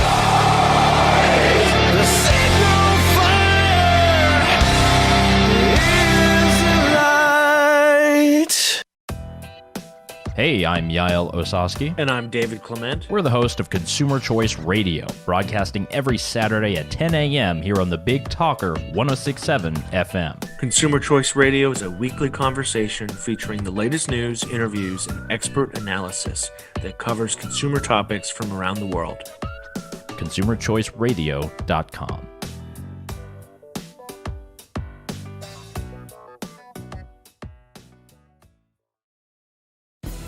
Hi, this is Justin Humphreys from the Humphreys Law Firm on Eastwood Road. The Humphreys Law Firm is located in Lumina Station, Wilmington, North Carolina, practices civil litigation, intellectual property, commercial, and residential real estate.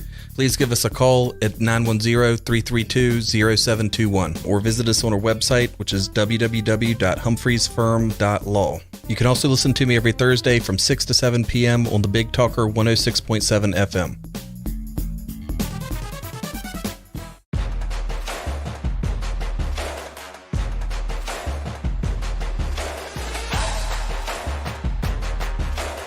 Hey guys, welcome back to Mornings with Joe Catenacci here on the Big Talker 106.7 FM.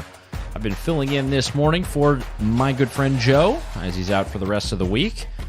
This is our last segment here for today. I know we've had plenty of guests.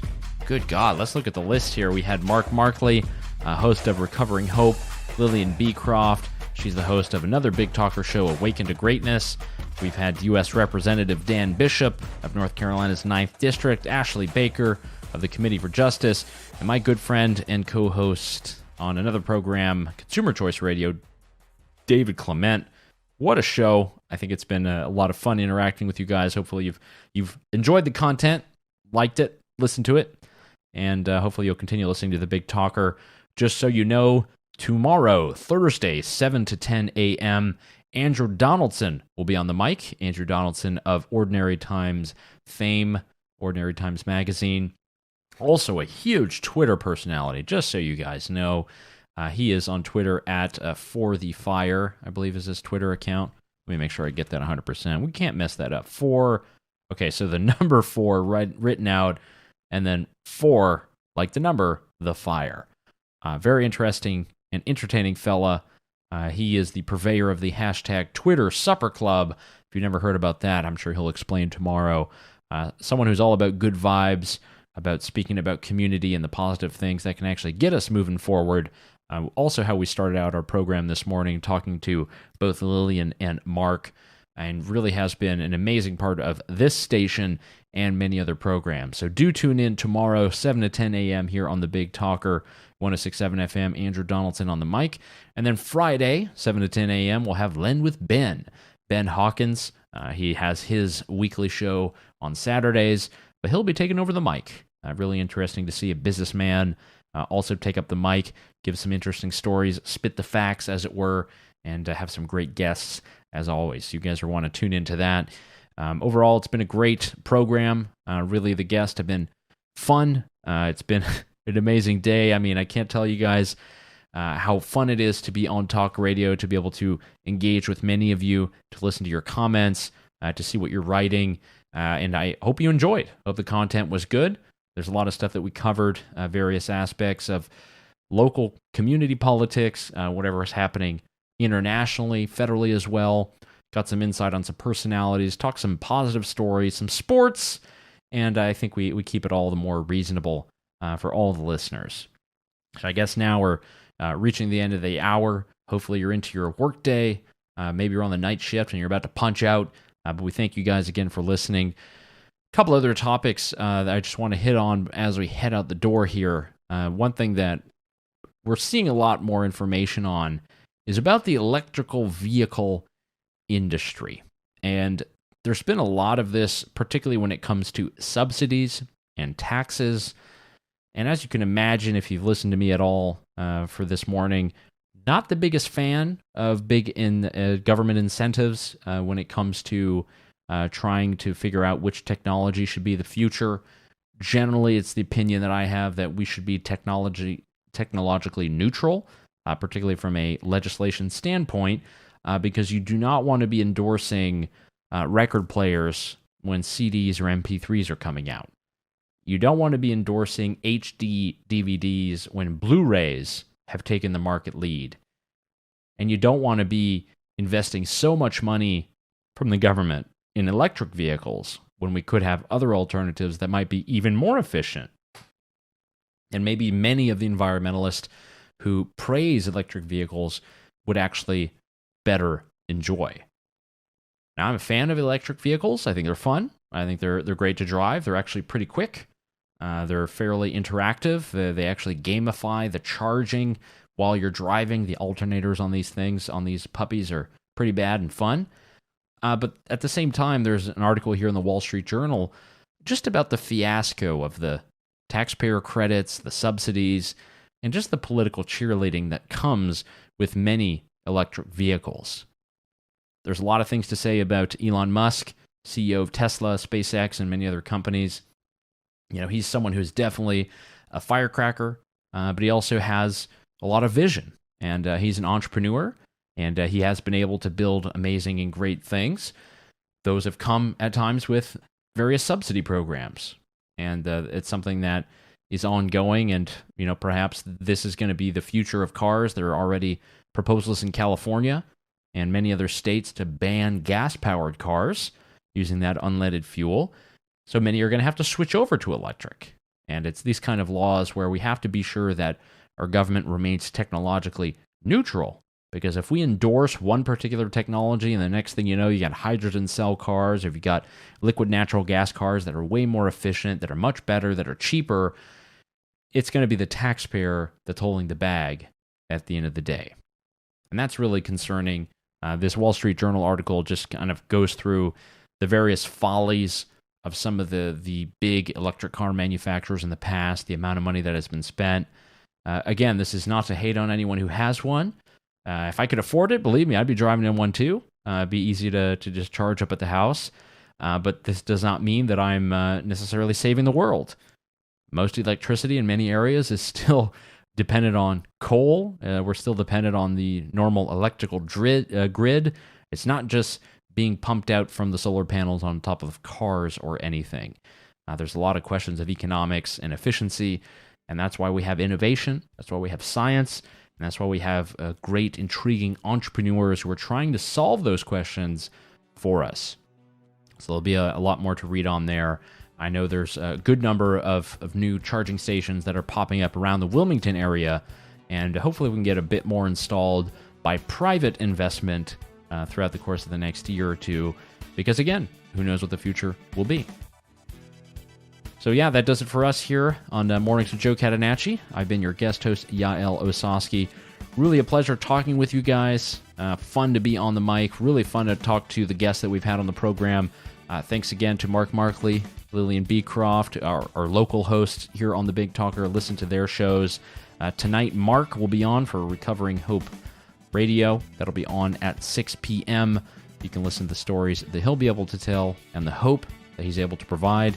And Lillian Beecroft's show will be on Saturday at 11. So listen for that.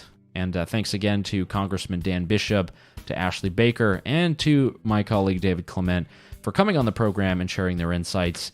You guys can stay tuned to The Big Talker. We've got Mike Gallagher coming up next on the stream. If you're listening all day, why not? Talk radio is fun. So signing off, I'm Yaël Ossowski. Thanks again to Joe for letting me take the reins. Tomorrow, Andrew Donaldson will be your host.